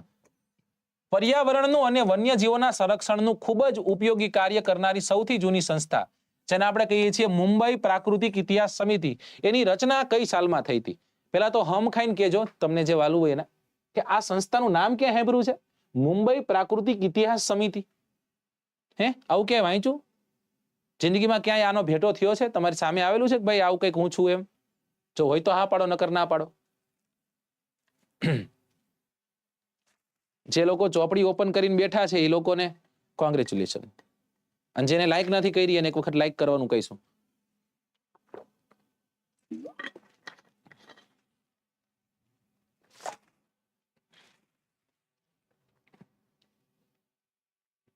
ઓકે, ચલો. જો આજુબાજુના જિલ્લામાં રહેતા વિદ્યાર્થીઓ હોય ને એને એ જિલ્લાની આશા નહીં રાખવાની, એમ કે સાહેબ બોટાદમાં કરો, બોટાદ વાળા એ આવતું રહેવાનું ભાઈ, 80 કિલોમીટર થતું હોય, ઈકો કરાવી લેવાની, બરાબર.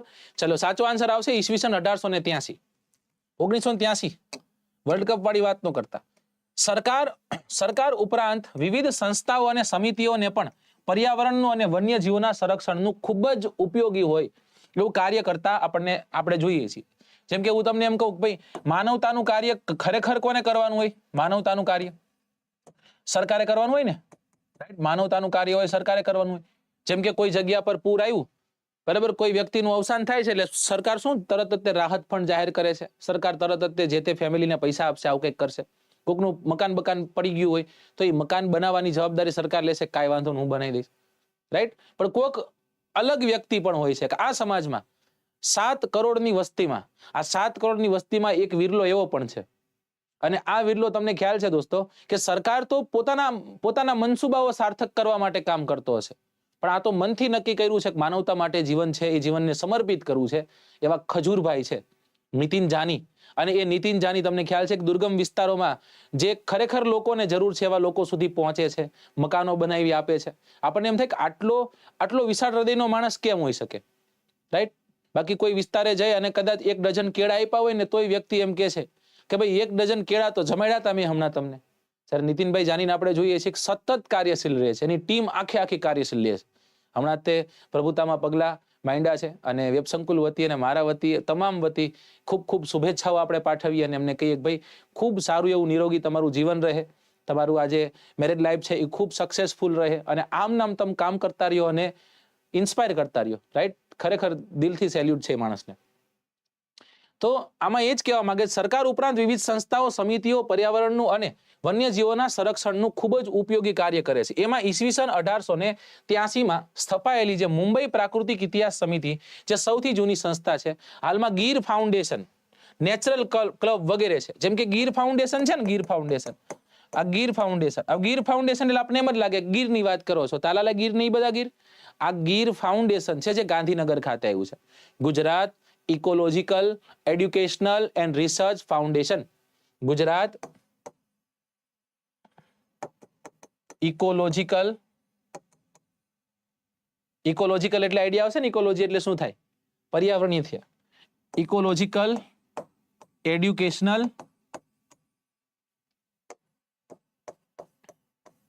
Research organisation, research foundation. કેમ કે ગીર ફાઉન્ડેશન છે, ઓર્ગેનાઇઝેશન નથી. હવે આ જ ગીર ફાઉન્ડેશન દ્વારા તમને કદાચ ન ખ્યાલ હોય કહી દઉં કે જસદણ પ્રાકૃતિક શિક્ષણ કેન્દ્ર છે અને એનું સંચાલન થાય છે. જસદણ પ્રાકૃતિક શિક્ષણ કેન્દ્રનું સંચાલન કોણ કરે છે? ગીર ફાઉન્ડેશન કરે છે. જે કઈ જગ્યા પર આવેલું છે? ગીર ફાઉન્ડેશન લોકેટેડ કઈ જગ્યા પર છે દોસ્તો? તો કે ગીર ફાઉન્ડેશન આપણને જોવા મળશે ગાંધીનગર ખાતે. ચલો question number 18 on your screen કે આંધ્રપ્રદેશમાં કઈ નદી પર નાગાર્જુન બહુહેતુક યોજનાને કારણે સંગમેશ્વર અને પાપનાસમ નામના મંદિરો છે એ સમુદ્ર પાણીમાં ડૂબી ન જાય તેમ હતા? મૂસી નદી, તુંગભદ્રા નદી, ત્યારબાદ છે કૃષ્ણા નદી અને ગોદાવરી નદી. સમજો ક્વેશ્ચન, સમજી શકો તો બરાબર, બાકી નકર હું તમને એનું એક્સપ્લેનેશન આપું છું. કઈ નદી પર નાગાર્જુન બહુહેતુક યોજના, એ યોજનાને કારણે સંગમેશ્વર અને પાપનાસમ નામના મંદિરો છે એ શું થતા હતા? ડૂબી ન જતા કે છે, ડૂબી જાય એમ હતા, એમ સમુદ્રના પાણીમાં ડૂબી જાય એમ હતા. સાહેબ ઈઝી ક્વેશ્ચન છે, બહુ ઈઝીલી તમે આનો આન્સર કરી દેશો. આંધ્રપ્રદેશની વાત થઈ રહી છે. એક નદી છે જેનું ઉદ્ગમ સ્થાન ક્યાંથી છે તમને કહી દઉં. એક નદી છે જે ઉદ્ભવે છે ક્યાંથી? તો કે નદીનું ઉદ્ભવ સ્થાન છે મહારાષ્ટ્ર. ક્યાંથી ઉદ્ભવે છે? મહારાષ્ટ્રમાંથી ઉદ્ભવે છે. મહારાષ્ટ્રમાં કઈ જગ્યાથી ઉદ્ભવે છે ભાઈ? પશ્ચિમ ઘાટમાંથી ઉદ્ભવે છે. પશ્ચિમ ઘાટમાં કઈ જગ્યાથી ઉદ્ભવે છે ભાઈ? મહાબળેશ્વરની ટેકરીઓમાંથી ઉદ્ભવે છે ભાઈ. મહાબળેશ્વરમાંથી કઈ નદી ઉદ્ભવે છે ભાઈ? આ નદીનું નામ શું છે ભાઈ? આ નદીનું નામ છે કૃષ્ણા. કઈ નદી છે દોસ્તો? કૃષ્ણા, રાઈટ. હા, દ્વીપકલ્પીય નદી તંત્રની બીજા નંબરની સૌથી લાંબી નદી કે જેની લંબાઈ કેટલી છે? જેની લંબાઈ છે 1401 કિલોમીટર. જેનો અંત ક્યાં થાય છે? જેનો અંત થાય છે વિજયવાડા ખાતે. વિજયવાડા ક્યાં આવ્યું ભાઈ? વિજયવાડા આંધ્રપ્રદેશમાં આવે. ક્યાં આવે? આંધ્રપ્રદેશમાં. સાહેબ આની સહાયક નદીઓમાં કોઈ યાદ ન રહે, કાંઈ વાંધો નહીં, એક યાદ રાખવાની, એનું નામ છે ભીમા. આ નદીના કિનારે ભીમાશંકર જ્યોતિર્લિંગ છે, ભીમા કોરેગાંવ છે. આની એક બીજી સહાયક નદી છે જેનું નામ છે તુંગભદ્રા. પેલા એક તુંગ આવે અને પછી આવે ભદ્રા, બે ભેગી થાય એટલે થાય તુંગભદ્રા. એના પર તુંગભદ્રા ડેમ છે, રાઈટ. તો આવી બે નદીઓ, અહીંયા હરિહરરાય અને બુક્કારાયે વિજયનગર સામ્રાજ્ય સ્થાપ્યું હતું, આવું ક્યાંક ભણ્યા હશો. અને અહીંયા આ નદી ઉપર એક બંધ બાંધવામાં આવ્યો છે. આ બંધનું નામ છે નાગાર્જુન સાગર બંધ. કયો બંધ છે? નાગાર્જુન સાગર બંધ છે. હવે આ નાગાર્જુન સાગર બંધના કારણેની કંઈક વાત છે કે આંધ્રપ્રદેશમાં કૃષ્ણા નદી ઉપર નાગાર્જુન સાગર નામનો એક બંધ બાંધ્યો છે. આના કારણે સંગમેશ્વર અને પાપનાસમ નામના જે મંદિરો છે એ સમુદ્રમાં ડૂબી જાય તેમ હતા, રાઈટ. પુરાતત્વ ખાતાએ શું કર્યું કે આ મંદિરોને આંધ્રપ્રદેશના મહેમૂદનગર નામનો જિલ્લો છે એ મહેમૂદનગર નામનો જિલ્લો, એ મહેમૂદનગર નામના જિલ્લાના આલમપુર ખાતે ખસેડવામાં આવ્યા, એ મંદિરોને ખસેડ્યા છે. સમજાય? તો એ સફળતાપૂર્વક એને સ્થાનાંતરિત કર્યા છે. 1400 છે, 1401. ઓકે, 1400 છે એટલે એક તમે નહીં ગણ્યું હોય, ન ગણતા. ઘણી વખત આપણે હમણાં લગ્નની સિઝન ગઈ, 501 રૂપિયા લખાઈને તમે 500 નથી દેતા, એવી રીતના થાય તે. ચલો, સાચો આન્સર હતો કૃષ્ણા નદી. જો વાંચો, આંધ્રપ્રદેશમાં કૃષ્ણા નદી પર નાગાર્જુન સાગર બહુહેતુક યોજનાના કારણે સંગમેશ્વર અને પાપનાસમ મંદિર જે છે સમુદ્રના પાણીમાં ડૂબી જાય તેમ હતા. પુરાતત્વીય ખાતાએ આ મંદિરને આંધ્રપ્રદેશના મહેમૂદનગર જિલ્લાના આલમપુર ખાતે સફળતાપૂર્વક ખસેડી અને સ્થાનાંતરિત કર્યા હતા. ક્વેશ્ચન નંબર 19મો પ્રશ્ન તમારી સ્ક્રીન પર છે. કોઈ પણ નાગરિકોને અચાનક કોઈ પૌરાણિક પ્રાચીન કલાત્મક ચીજ વસ્તુ ઘર, ખેતર, કૂવો, તળાવ ખોદતી વખતે મળે તો પુરાતત્વ ખાતાને જાણ કરવા માટે કયો કાયદો છે? જો હમણાં જ આવ્યું હતું પણ ભૂલી ગયા હશું આપણે, કારણ કે એમાં આપણે ધ્યાન નહીં દીધું હોય, અને હું થોડોક અઘરો છું. જે નથી ભૂલવાનું એને ફરી એક વખત લઈ આવીશ કે જો ચેક કર. ચલો કરો આન્સર. આમાં સાચો શું આન્સર આવશે?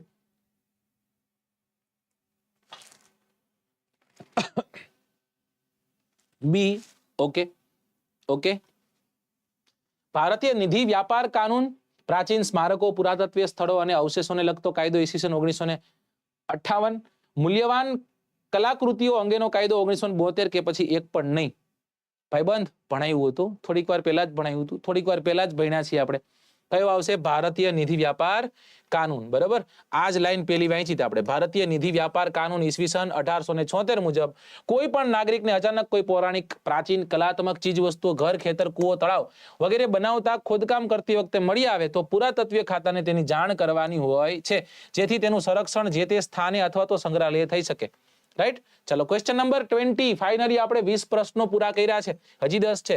એલડી ઇન્સ્ટિટ્યૂટ ઓફ ઇન્ડોલોજી નામની સંસ્થા ગુજરાતમાં કઈ જગ્યા પર છે? ગાંધીનગર, વડોદરા, અમદાવાદ કે પાટણ? આવ્યું પાછું, પણ કઈક અલગ રીતના આવ્યું.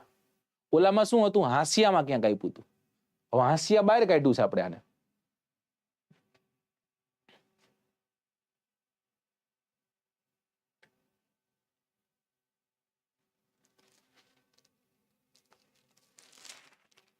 શું કયો છો? ઓકે, મસ્ત બનાવો. ઓકે, તો વાંધો નહીં. મને થયું કઈ ખોટું કર્યું.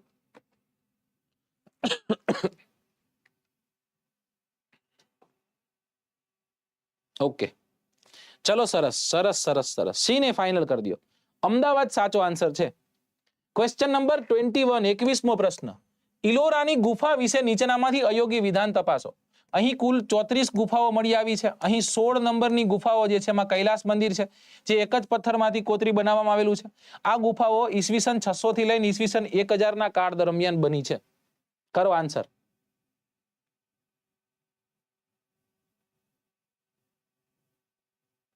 શુભમન ગિલ. જો ભાઈ, શુભમન ગિલ ને ભણવું છે હવે. ગુજરાતનો કેપ્ટન બન્યો છે ભાઈ, બરાબર. ગુજરાત ટાઇટન્સનો કેપ્ટન બન્યો છે, છતાંય એમ કહે છે કે અભિજીતસિંહ ઝાલા સાહેબ, ભારતની ભૂગોળ તમારી આખી ફ્રીમાં ક્યાંથી મળશે? તો કાંઈ વાંધો નહીં, તમ તાર ચિંતા ન કરતો શુભમન ગિલ. હાર્દિક પાંડ્યાને મેચ ભણાવ્યો હતો, બરાબર. તો આ કાંઈ નથી કરવાનું, તમારે જાગતે રહો નામનો એક એપિસોડ છે, જાગતે રહો નામનો એપિસોડ જોશો ને, એમાં ભારતની ભૂગોળ 11 સાડા 11 કલાકની મેં ભણાવેલી છે.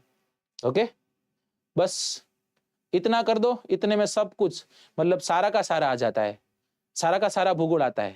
शुभन गिल, चलो અહીંયા સાચો આન્સર શું આવશે? સાચો આન્સર શું આવશે?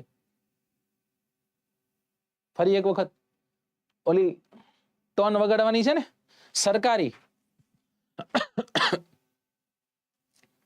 અયોગ્ય ગોતવાનું કીધું એટલે મતલબ કે બધું અયોગ્ય છે, એટલે ઓપ્શન ડી છે, ઓપ્શન ડી અહીંયા સાચો આવશે. શું આવશે? ઓપ્શન ડી સાચો આવશે.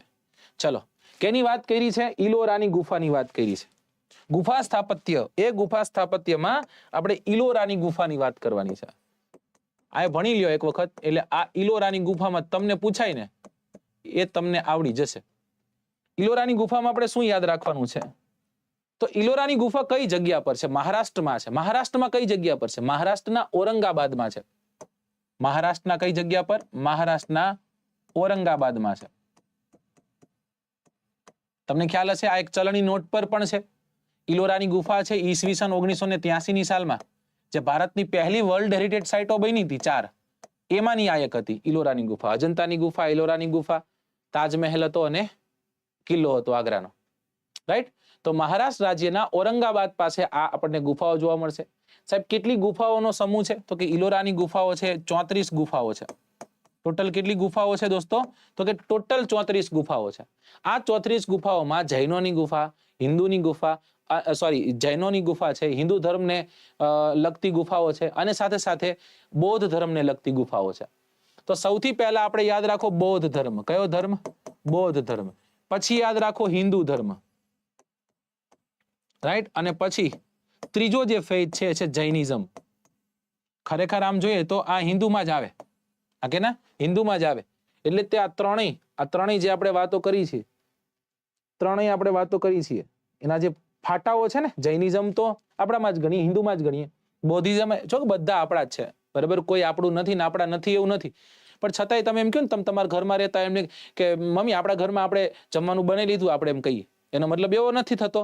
ઘણી વખત કેવું થાય આપણે કંઈક બોલીએ એને તમે ઊંધી રીતના લઈ લ્યો. સાહેબ એમ કહે છે કે આપણું તારું, હા પણ વ્યવહારિક વાત છે. હું મારા ઘરમાં કદાચ જાવ એટલે એમ કહું આપણા ઘરનો દરવાજો બંધ કરી દો.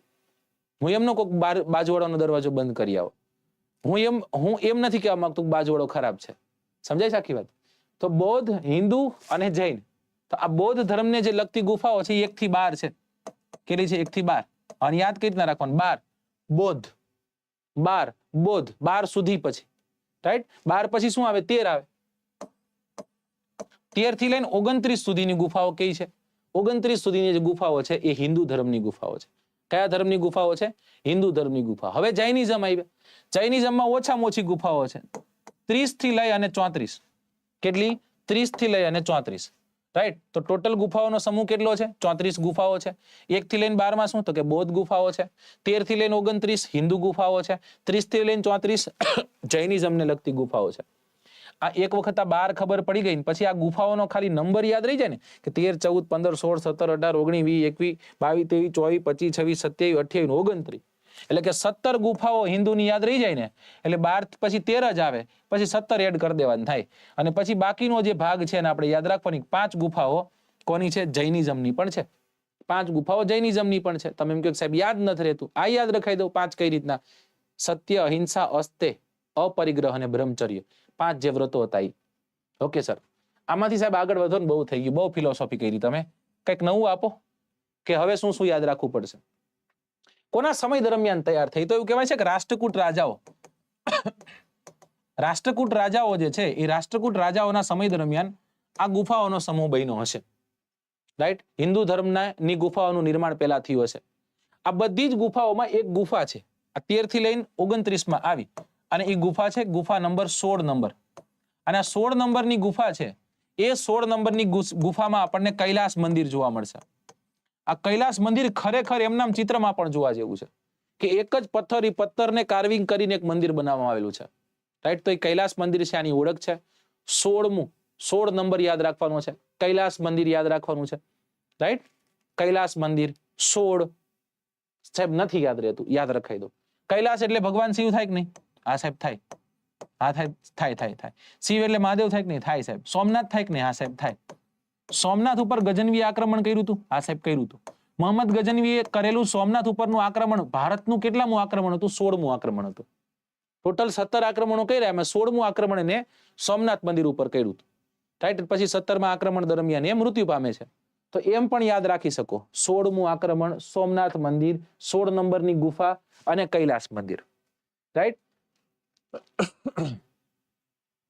Thank you so much. ચલો તો આ યાદ રાખવાનું છે. એવું કહેવાય છે કે ભાઈ 50 મીટર જેટલું લાંબુ, 33 મીટર જેટલું પહોળું અને 30 મીટર જેટલું ઊંચું છે.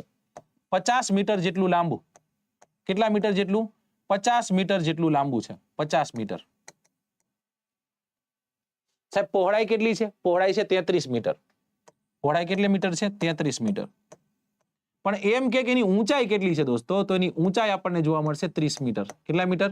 30 મીટર જેટલી એની ઊંચાઈ છે. અને બનાવવામાં એવું છે એકમાત્ર પથ્થરને કોતરીને. સમજો. હવે આ ગુફાઓ ક્યારે બની છે? તો ગુફાઓ મુખ્યત્વે ઈસવીસન 600 થી લઈ અને ઈસવીસન 1000 ના સમયગાળા દરમિયાન તૈયાર થયેલી આ ગુફાઓનો સમૂહ છે. આટલું આમાંથી આપણે યાદ રાખવાનું છે. ચલો ઓકે, જોઈ લઈએ શું કહે છે. ઇલોરાની ગુફા મહારાષ્ટ્ર રાજ્યના ઔરંગાબાદ પાસે ઇલોરાની ગુફાઓ આવેલી છે. અહીં 34 ગુફાઓ મળી આવી છે. એકબીજાથી જુદી જુદી છે. 3 મંદિરોનો સમૂહ છે, 3 ગુફાઓનો સમૂહ છે. બૌદ્ધ ધર્મને લગતી 1 થી 12, હિન્દુ ધર્મને લગતી 13 થી લઈને 29, જૈન ધર્મને લગતી તો કે ભાઈ 30 થી 34.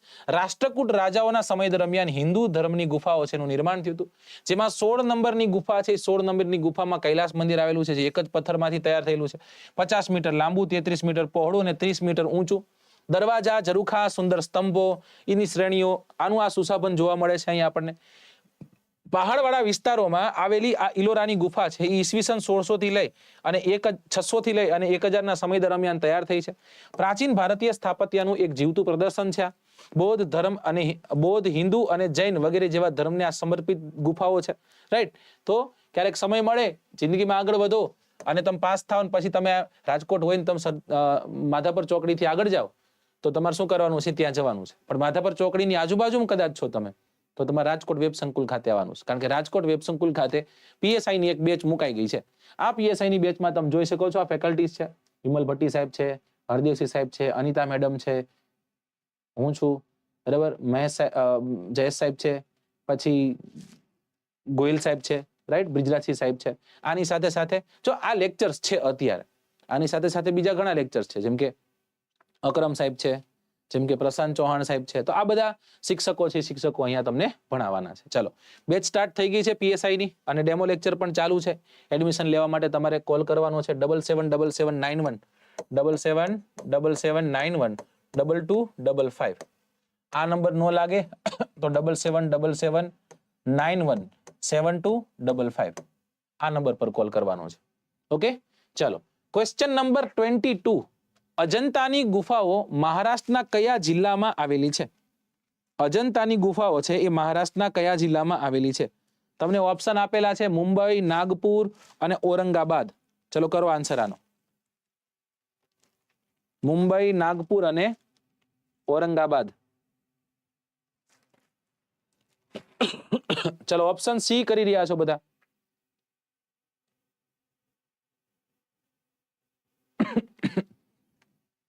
ઓકે, જો ઓલી ગુફા કઈ હતી? ઇલોરાની ગુફા હતી. આ અજંતા છે. ઇલોરાની ગુફા ક્યાં હતી? ઔરંગાબાદમાં હતી, મહારાષ્ટ્રના. તો આ ક્યાં છે? તો આ ત્યાં ન હોવી જોઈએ, આપણને એવું થાય. અજંતાની ગુફા હોય આપણને ત્યાં જ જોવા મળે ભાઈ, ઔરંગાબાદમાં જ જોવા મળશે. ક્યાં જોવા મળશે? ઔરંગાબાદમાં જ જોવા મળશે. કઈ ગુફાઓની વાત કરી રહ્યા છીએ? અજંતાની ગુફાઓની વાત કરી રહ્યા છે.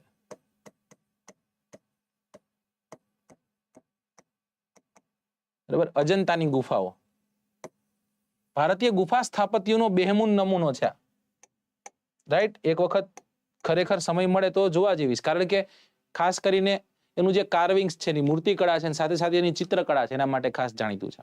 મહારાષ્ટ્રના ઔરંગાબાદ એની બાજુમાં આવેલું છે ગામ જેનું નામ છે અજંતા. એ જગ્યા પર જે મહારાષ્ટ્રનો જે પશ્ચિમ ઘાટ સહ્યાદ્રી છે એને ઘોડાની નાળ આકાર કોતરી, આવી રીતના ઘોડાની નાળ આકાર કોતરી, મતલબ એની જે કોતર છે ત્યાં આવી રીતના આ તમને ગુફાઓ જોવા મળશે. ક્યાં જોવા મળશે? મહારાષ્ટ્રના ઔરંગાબાદમાં. ઔરંગાબાદનો કયો ગામ? ઔરંગાબાદનું અજંતા ગામ. રાઈટ, કેટલી ગુફાઓનો સમૂહ છે? 29 ગુફાઓ છે ટોટલ. પેલી કેટલી હતી? 34 ગુફાઓ હતી. આ કેટલી છે? 29 ગુફાઓ. આને પણ વર્લ્ડ હેરિટેજ સાઇટમાં લેવામાં આવી હતી. ઈસવીસન 1983 સાલમાં ભારતની પહેલી વર્લ્ડ હેરિટેજ સાઇટોમાં આનો પણ સમાવેશ થતો હતો. 29 ગુફાઓ છે. બે રીતના એને આપણે વહેંચીએ છીએ, એક ચિત્ર આધારિત અને એક છે શિલ્પ આધારિત. બરાબર, જેમાં ભીત ચિત્રની ગુફાઓની વાત કરી તો 1 નંબર, 2 નંબર, 10, 16 અને 17. 1 નંબર, 2 નંબર, 10, 16 અને 17 આ બધામાં આપણને શું જોવા મળશે? ભીત ચિત્રો જોવા મળશે. બરાબર, ભીત ચિત્રો અહીંયાના સારામાં સારા ભીત ચિત્રો છે. બહુ સારામાં સારા ભીત ચિત્રો તૈયાર થયેલા છે અહીંયા. બરાબર, કદાચ તમને એવું પૂછે કે ભાઈ આ ગુફાઓ છે એ ગુફાઓ છે ને ડેડિકેટેડ હતી, તો એવું કહેવાય છે કે આ જે ચિત્રો જે ચિત્રિત થયા છે એ ચિત્રો ચિત્રિતનો જે ચિત્રિત થયેલા છે એનો મુખ્ય વિષય રહેતો હતો બૌદ્ધ ધર્મ. બૌદ્ધ ધર્મ સાથે જોડાયેલા આ જે ચિત્રો છે આપણને જોવા મળશે. એમાં પદ્મપાણીનું ચિત્ર છે, બેસ્ટ ચિત્ર અહીંયા જોવા મળશે, જે તમારી બુકમાં નથી લખેલું પણ ખાસ યાદ રાખવાનું છે. પદ્મપાણીનું એક ચિત્ર તમે ક્યાંક જીવનમાં જોયું હોય કે એક બેન છે આવી રીતના આમ હાથમાં કમળ લઈને ઊભી હોય છે, તો એ પદ્મપાણીનું ચિત્ર છે. એ અજોડ છે, જોવા જેવું છે ખરેખર. ગુફાને બે રીતના વિભાજિત કરી શકાય, એક છે ચૈત્ય અને એક છે વિહાર. બરાબર, એક છે ચૈત્ય અને એક છે વિહાર. બૌદ્ધિઝમ જયારે આવે ત્યારે ચૈત્ય અને વિહાર એવી રીતના બે ભાગમાં આપણે ગુફાઓને વેચી. ચૈત્યમાં મુખ્યત્વે શું હોય? એક સ્તૂપ હોય.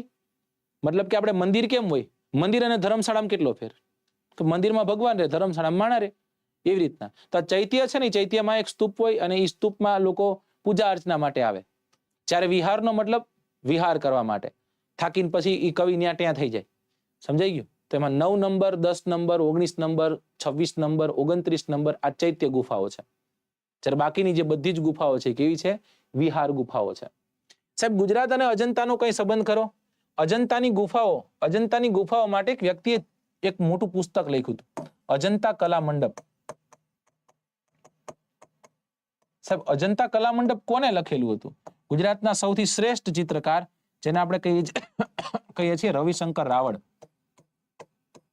રવિશંકર રાવળ દ્વારા અજંતા કલા મંડપ નામનું એક પુસ્તક લખાય છે. એમાં અજંતાની ગુફાઓ છે, એ અજંતાની ગુફાઓમાં જઈને જે ચિત્રો એને જોવા મળ્યા, રાઈટ. અને ખરેખર એમને એમ થયું કે ભાઈ ગુજરાતના લોકોને આ વાતથી માહિતગાર કરવા જોઈએ, ત્યાં સુધી પહોંચતા થવા જોઈએ, એટલા માટે અલગ અલગ જે પછી એમના પુસ્તકો જે બધું આવતું હતું, જે સામાયિકોને એમાં એ છાપતા હતા. તો અજંતા કલા મંડપ નામનું પુસ્તક યાદ રાખજો. રવિશંકર રાવળે લખેલું છે, મહારાજ નહીં. રવિશંકર મહારાજે તો ગુજરાતનું ઓપનિંગ કર્યું બોપટ્ટી કાપીને. ચલો, ઓકે.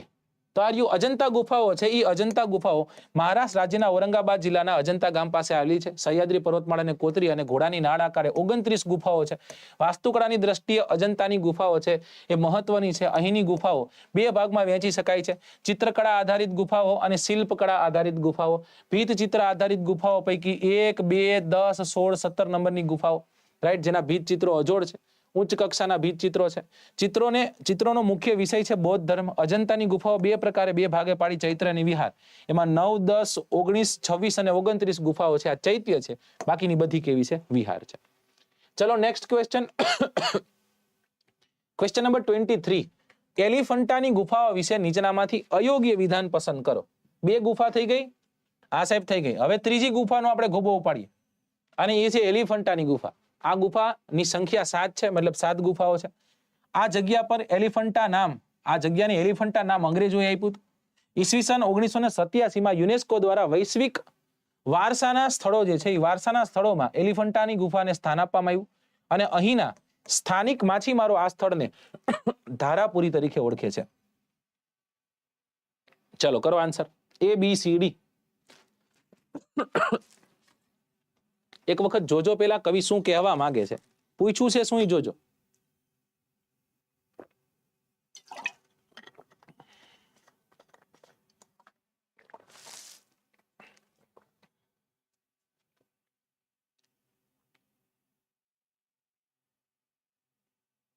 ઓકે, ચલો અહીંયા સાચો આન્સર આવશે ઓપ્શન બી, રાઈટ. સાચો આન્સર શું આવશે? Option B. હવે ખુલી ગઈ છે એટલા માટે, નકર હું તમને બોર્ડ વર્ક કરીને સમજાય, પણ હવે ખુલી જ ગઈ છે. કૈલાસ મંદિર કેમાં જોવાનું હતું? ઇલોરાની ગુફામાં જોવામાં હતું. બરાબર, યાદ રાખવાનું છે. 34 ગુફાઓનો સમૂહ હતો. 29 ગુફાઓનો સમૂહ અજંતાની ગુફાઓ હતું. પદ્મપાણીનું ચિત્ર યાદ રાખવાનું. અને એલિફન્ટાની ગુફા છે ને, એમાં ત્રિમૂર્તિ જોવાની છે. એટલે કહેવાય છે બ્રહ્મા, વિષ્ણુ અને મહેશ આ હશે, એવી રીતના 3 મુખ આપણને જોવા મળે છે.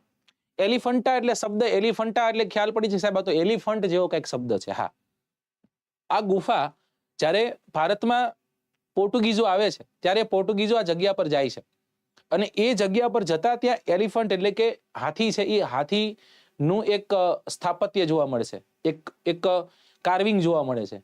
એટલા માટે એનું નામ શું કરી નાખવામાં આવે છે? એલિફન્ટા કરી નાખવામાં આવે છે. વાહ, અંગ્રેજો કીધું તું, ખરેખર પોર્ટુગીઝો આવે. કોણ આવે? પોર્ટુગીઝો, રાઈટ.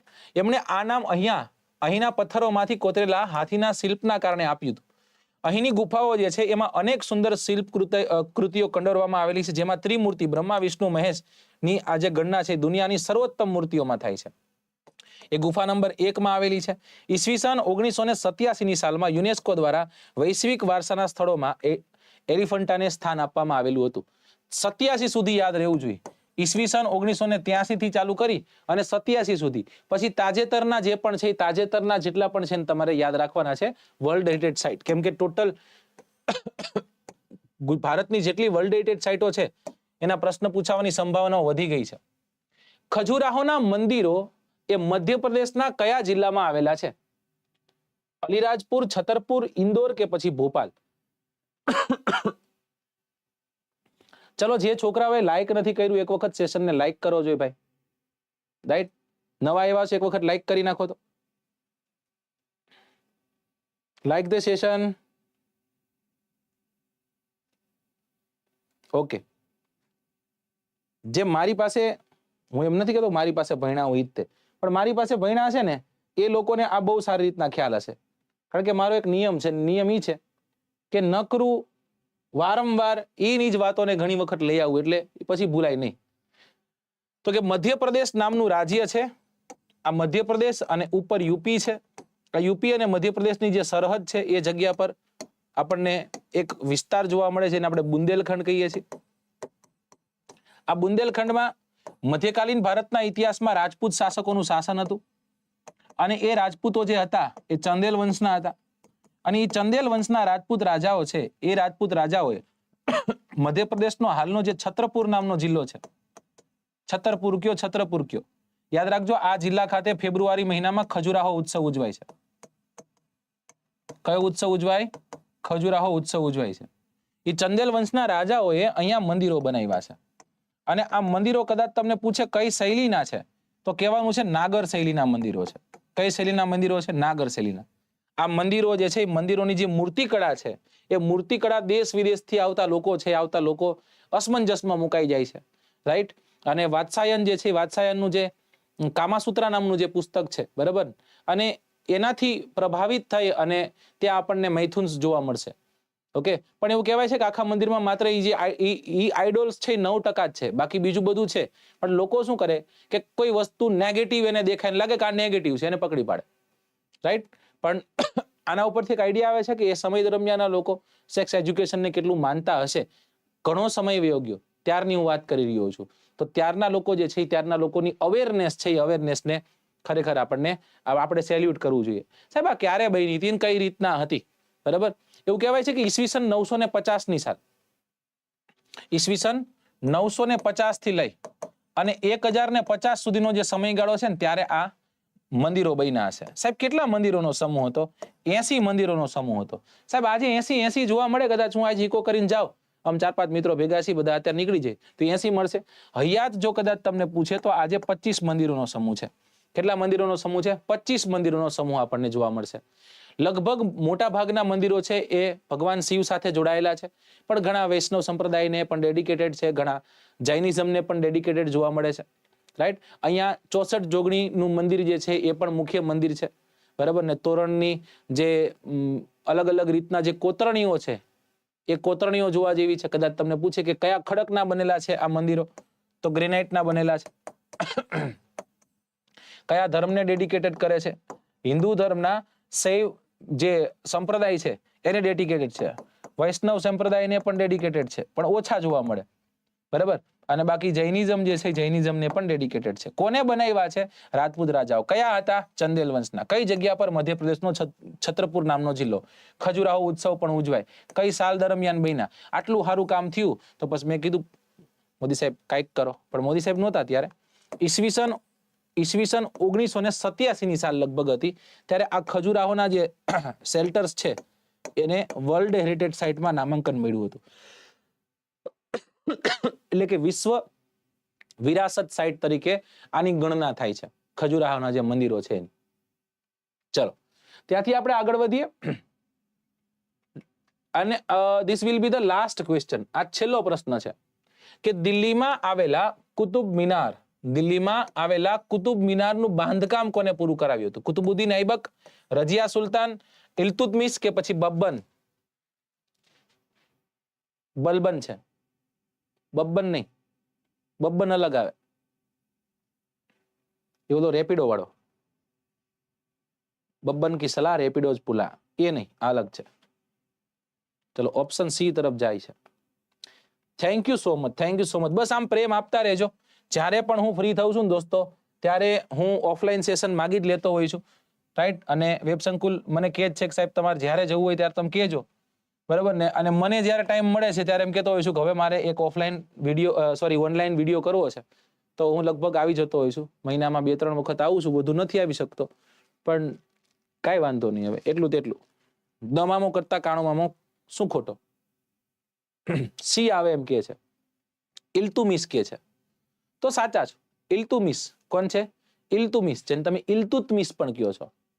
શેની વાત કરી રહ્યા છે આપણે? કુતુબ મિનારની વાત કરી રહ્યા છે, રાઈટ। આવી રીતના એક છે। આજે તમે બુર્જ ખલીફા જુઓ છો, એ બુર્જ ખલીફાનું જે બિલ્ડિંગનું જે સ્ટ્રક્ચર છે, એ મને કદાચ કોઈ એમ કહે છે ક્યાંયથી પ્રભાવિત છે, તો હું એમ કહીશ કે હા, કુતુબ મિનારથી પ્રભાવિત છે।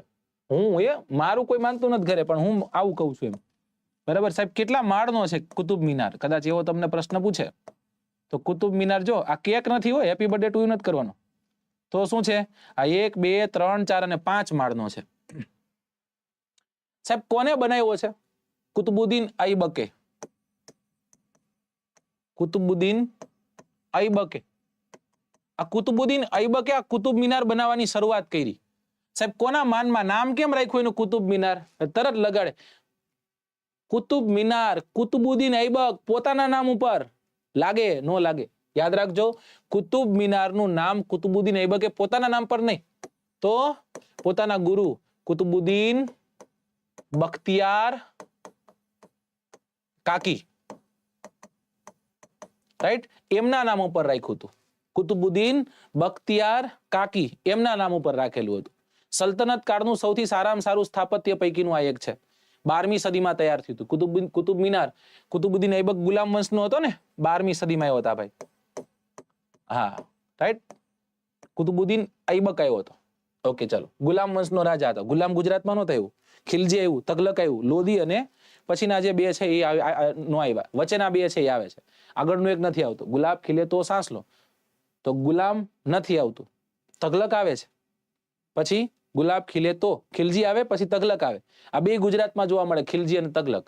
તગલક પછી તે ગુજરાતનો અહેમદ શાહ બાદશાહ એમ કે છે ત્યાં તો અપુની જ ભગવાને, બરાબર ને, આ તો મારું જ છે બધું, અમ નહીં રમતા તમારે ભેગું, તમને કાંઈ નહીં આપી, અને ગુજરાતમાં સ્વતંત્ર સલ્તનતની ઘોષણા થઈ જાય, રાઈટ। સાહેબ આ ઇલ્તુત્મિશે કાર્ય પૂરું કરાયું એમ તમે કહો છો, આમ માની લીધું, પણ કેટલો ઊંચો છે?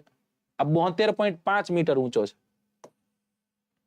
કેટલા મીટર ઊંચો છે? 72.5 મીટર જેટલો આ ઊંચો છે। સાહેબ આનો જે આ જે બેઝનો ઘેરાવો છે એ કેટલો છે? આનો કદાચ ભૂતળનો ઘેરાવો તમને પૂછે તો 13.75 મીટર છે। કેટલા મીટર છે? 13.75 મીટર છે। સાહેબ કેવા પથ્થરોનો બન્યો છે? તમે એમ કહો એ તો હારા પથ્થરનો બન્યો, એવું નહીં કહેવાનું।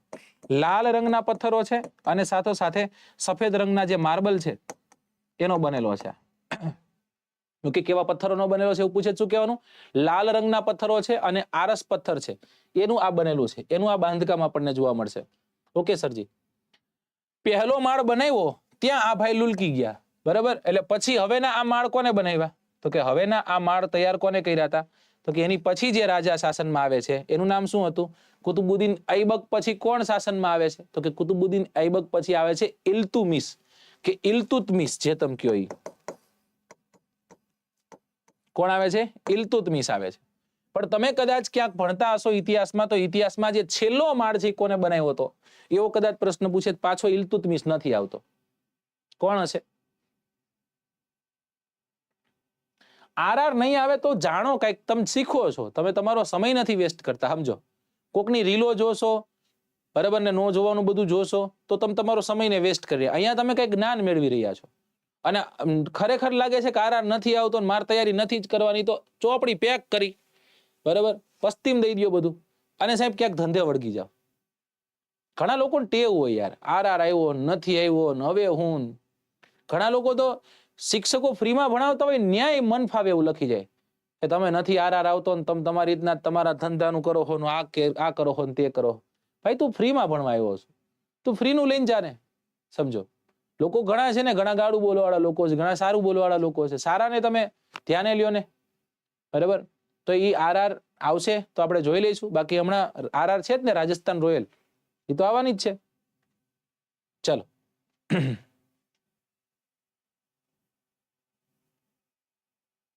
નહીં, કોઈને હું નીચો દેખાડવાનો પ્રયત્ન નથી કરતો, રાઈટ. હું ખાલી તમને સમજાવું છું દોસ્ત, રાઈટ. કોઈ ખોટી મેન્ટાલિટી આવો ને તમે હેરાન થાવ છો, મન દુઃખ એ જ થાય. છોકરો હેરાન થાય ને એ મન દુઃખ થાય. એટલે હું ઘણી વખત છે ને મારા વિદ્યાર્થીઓને કહેતો હોય, ક્યાંક ભૂલમાં હોય ને, હું એને એમ કહું, ભાઈ તું તારી અહીં ભૂલ છે, તું સુધાર તો વધુ સારું. અને કોના માટે છે? તો કે તારા માટે છે. તો એ થોડુંક ધ્યાન દો. ઓકે,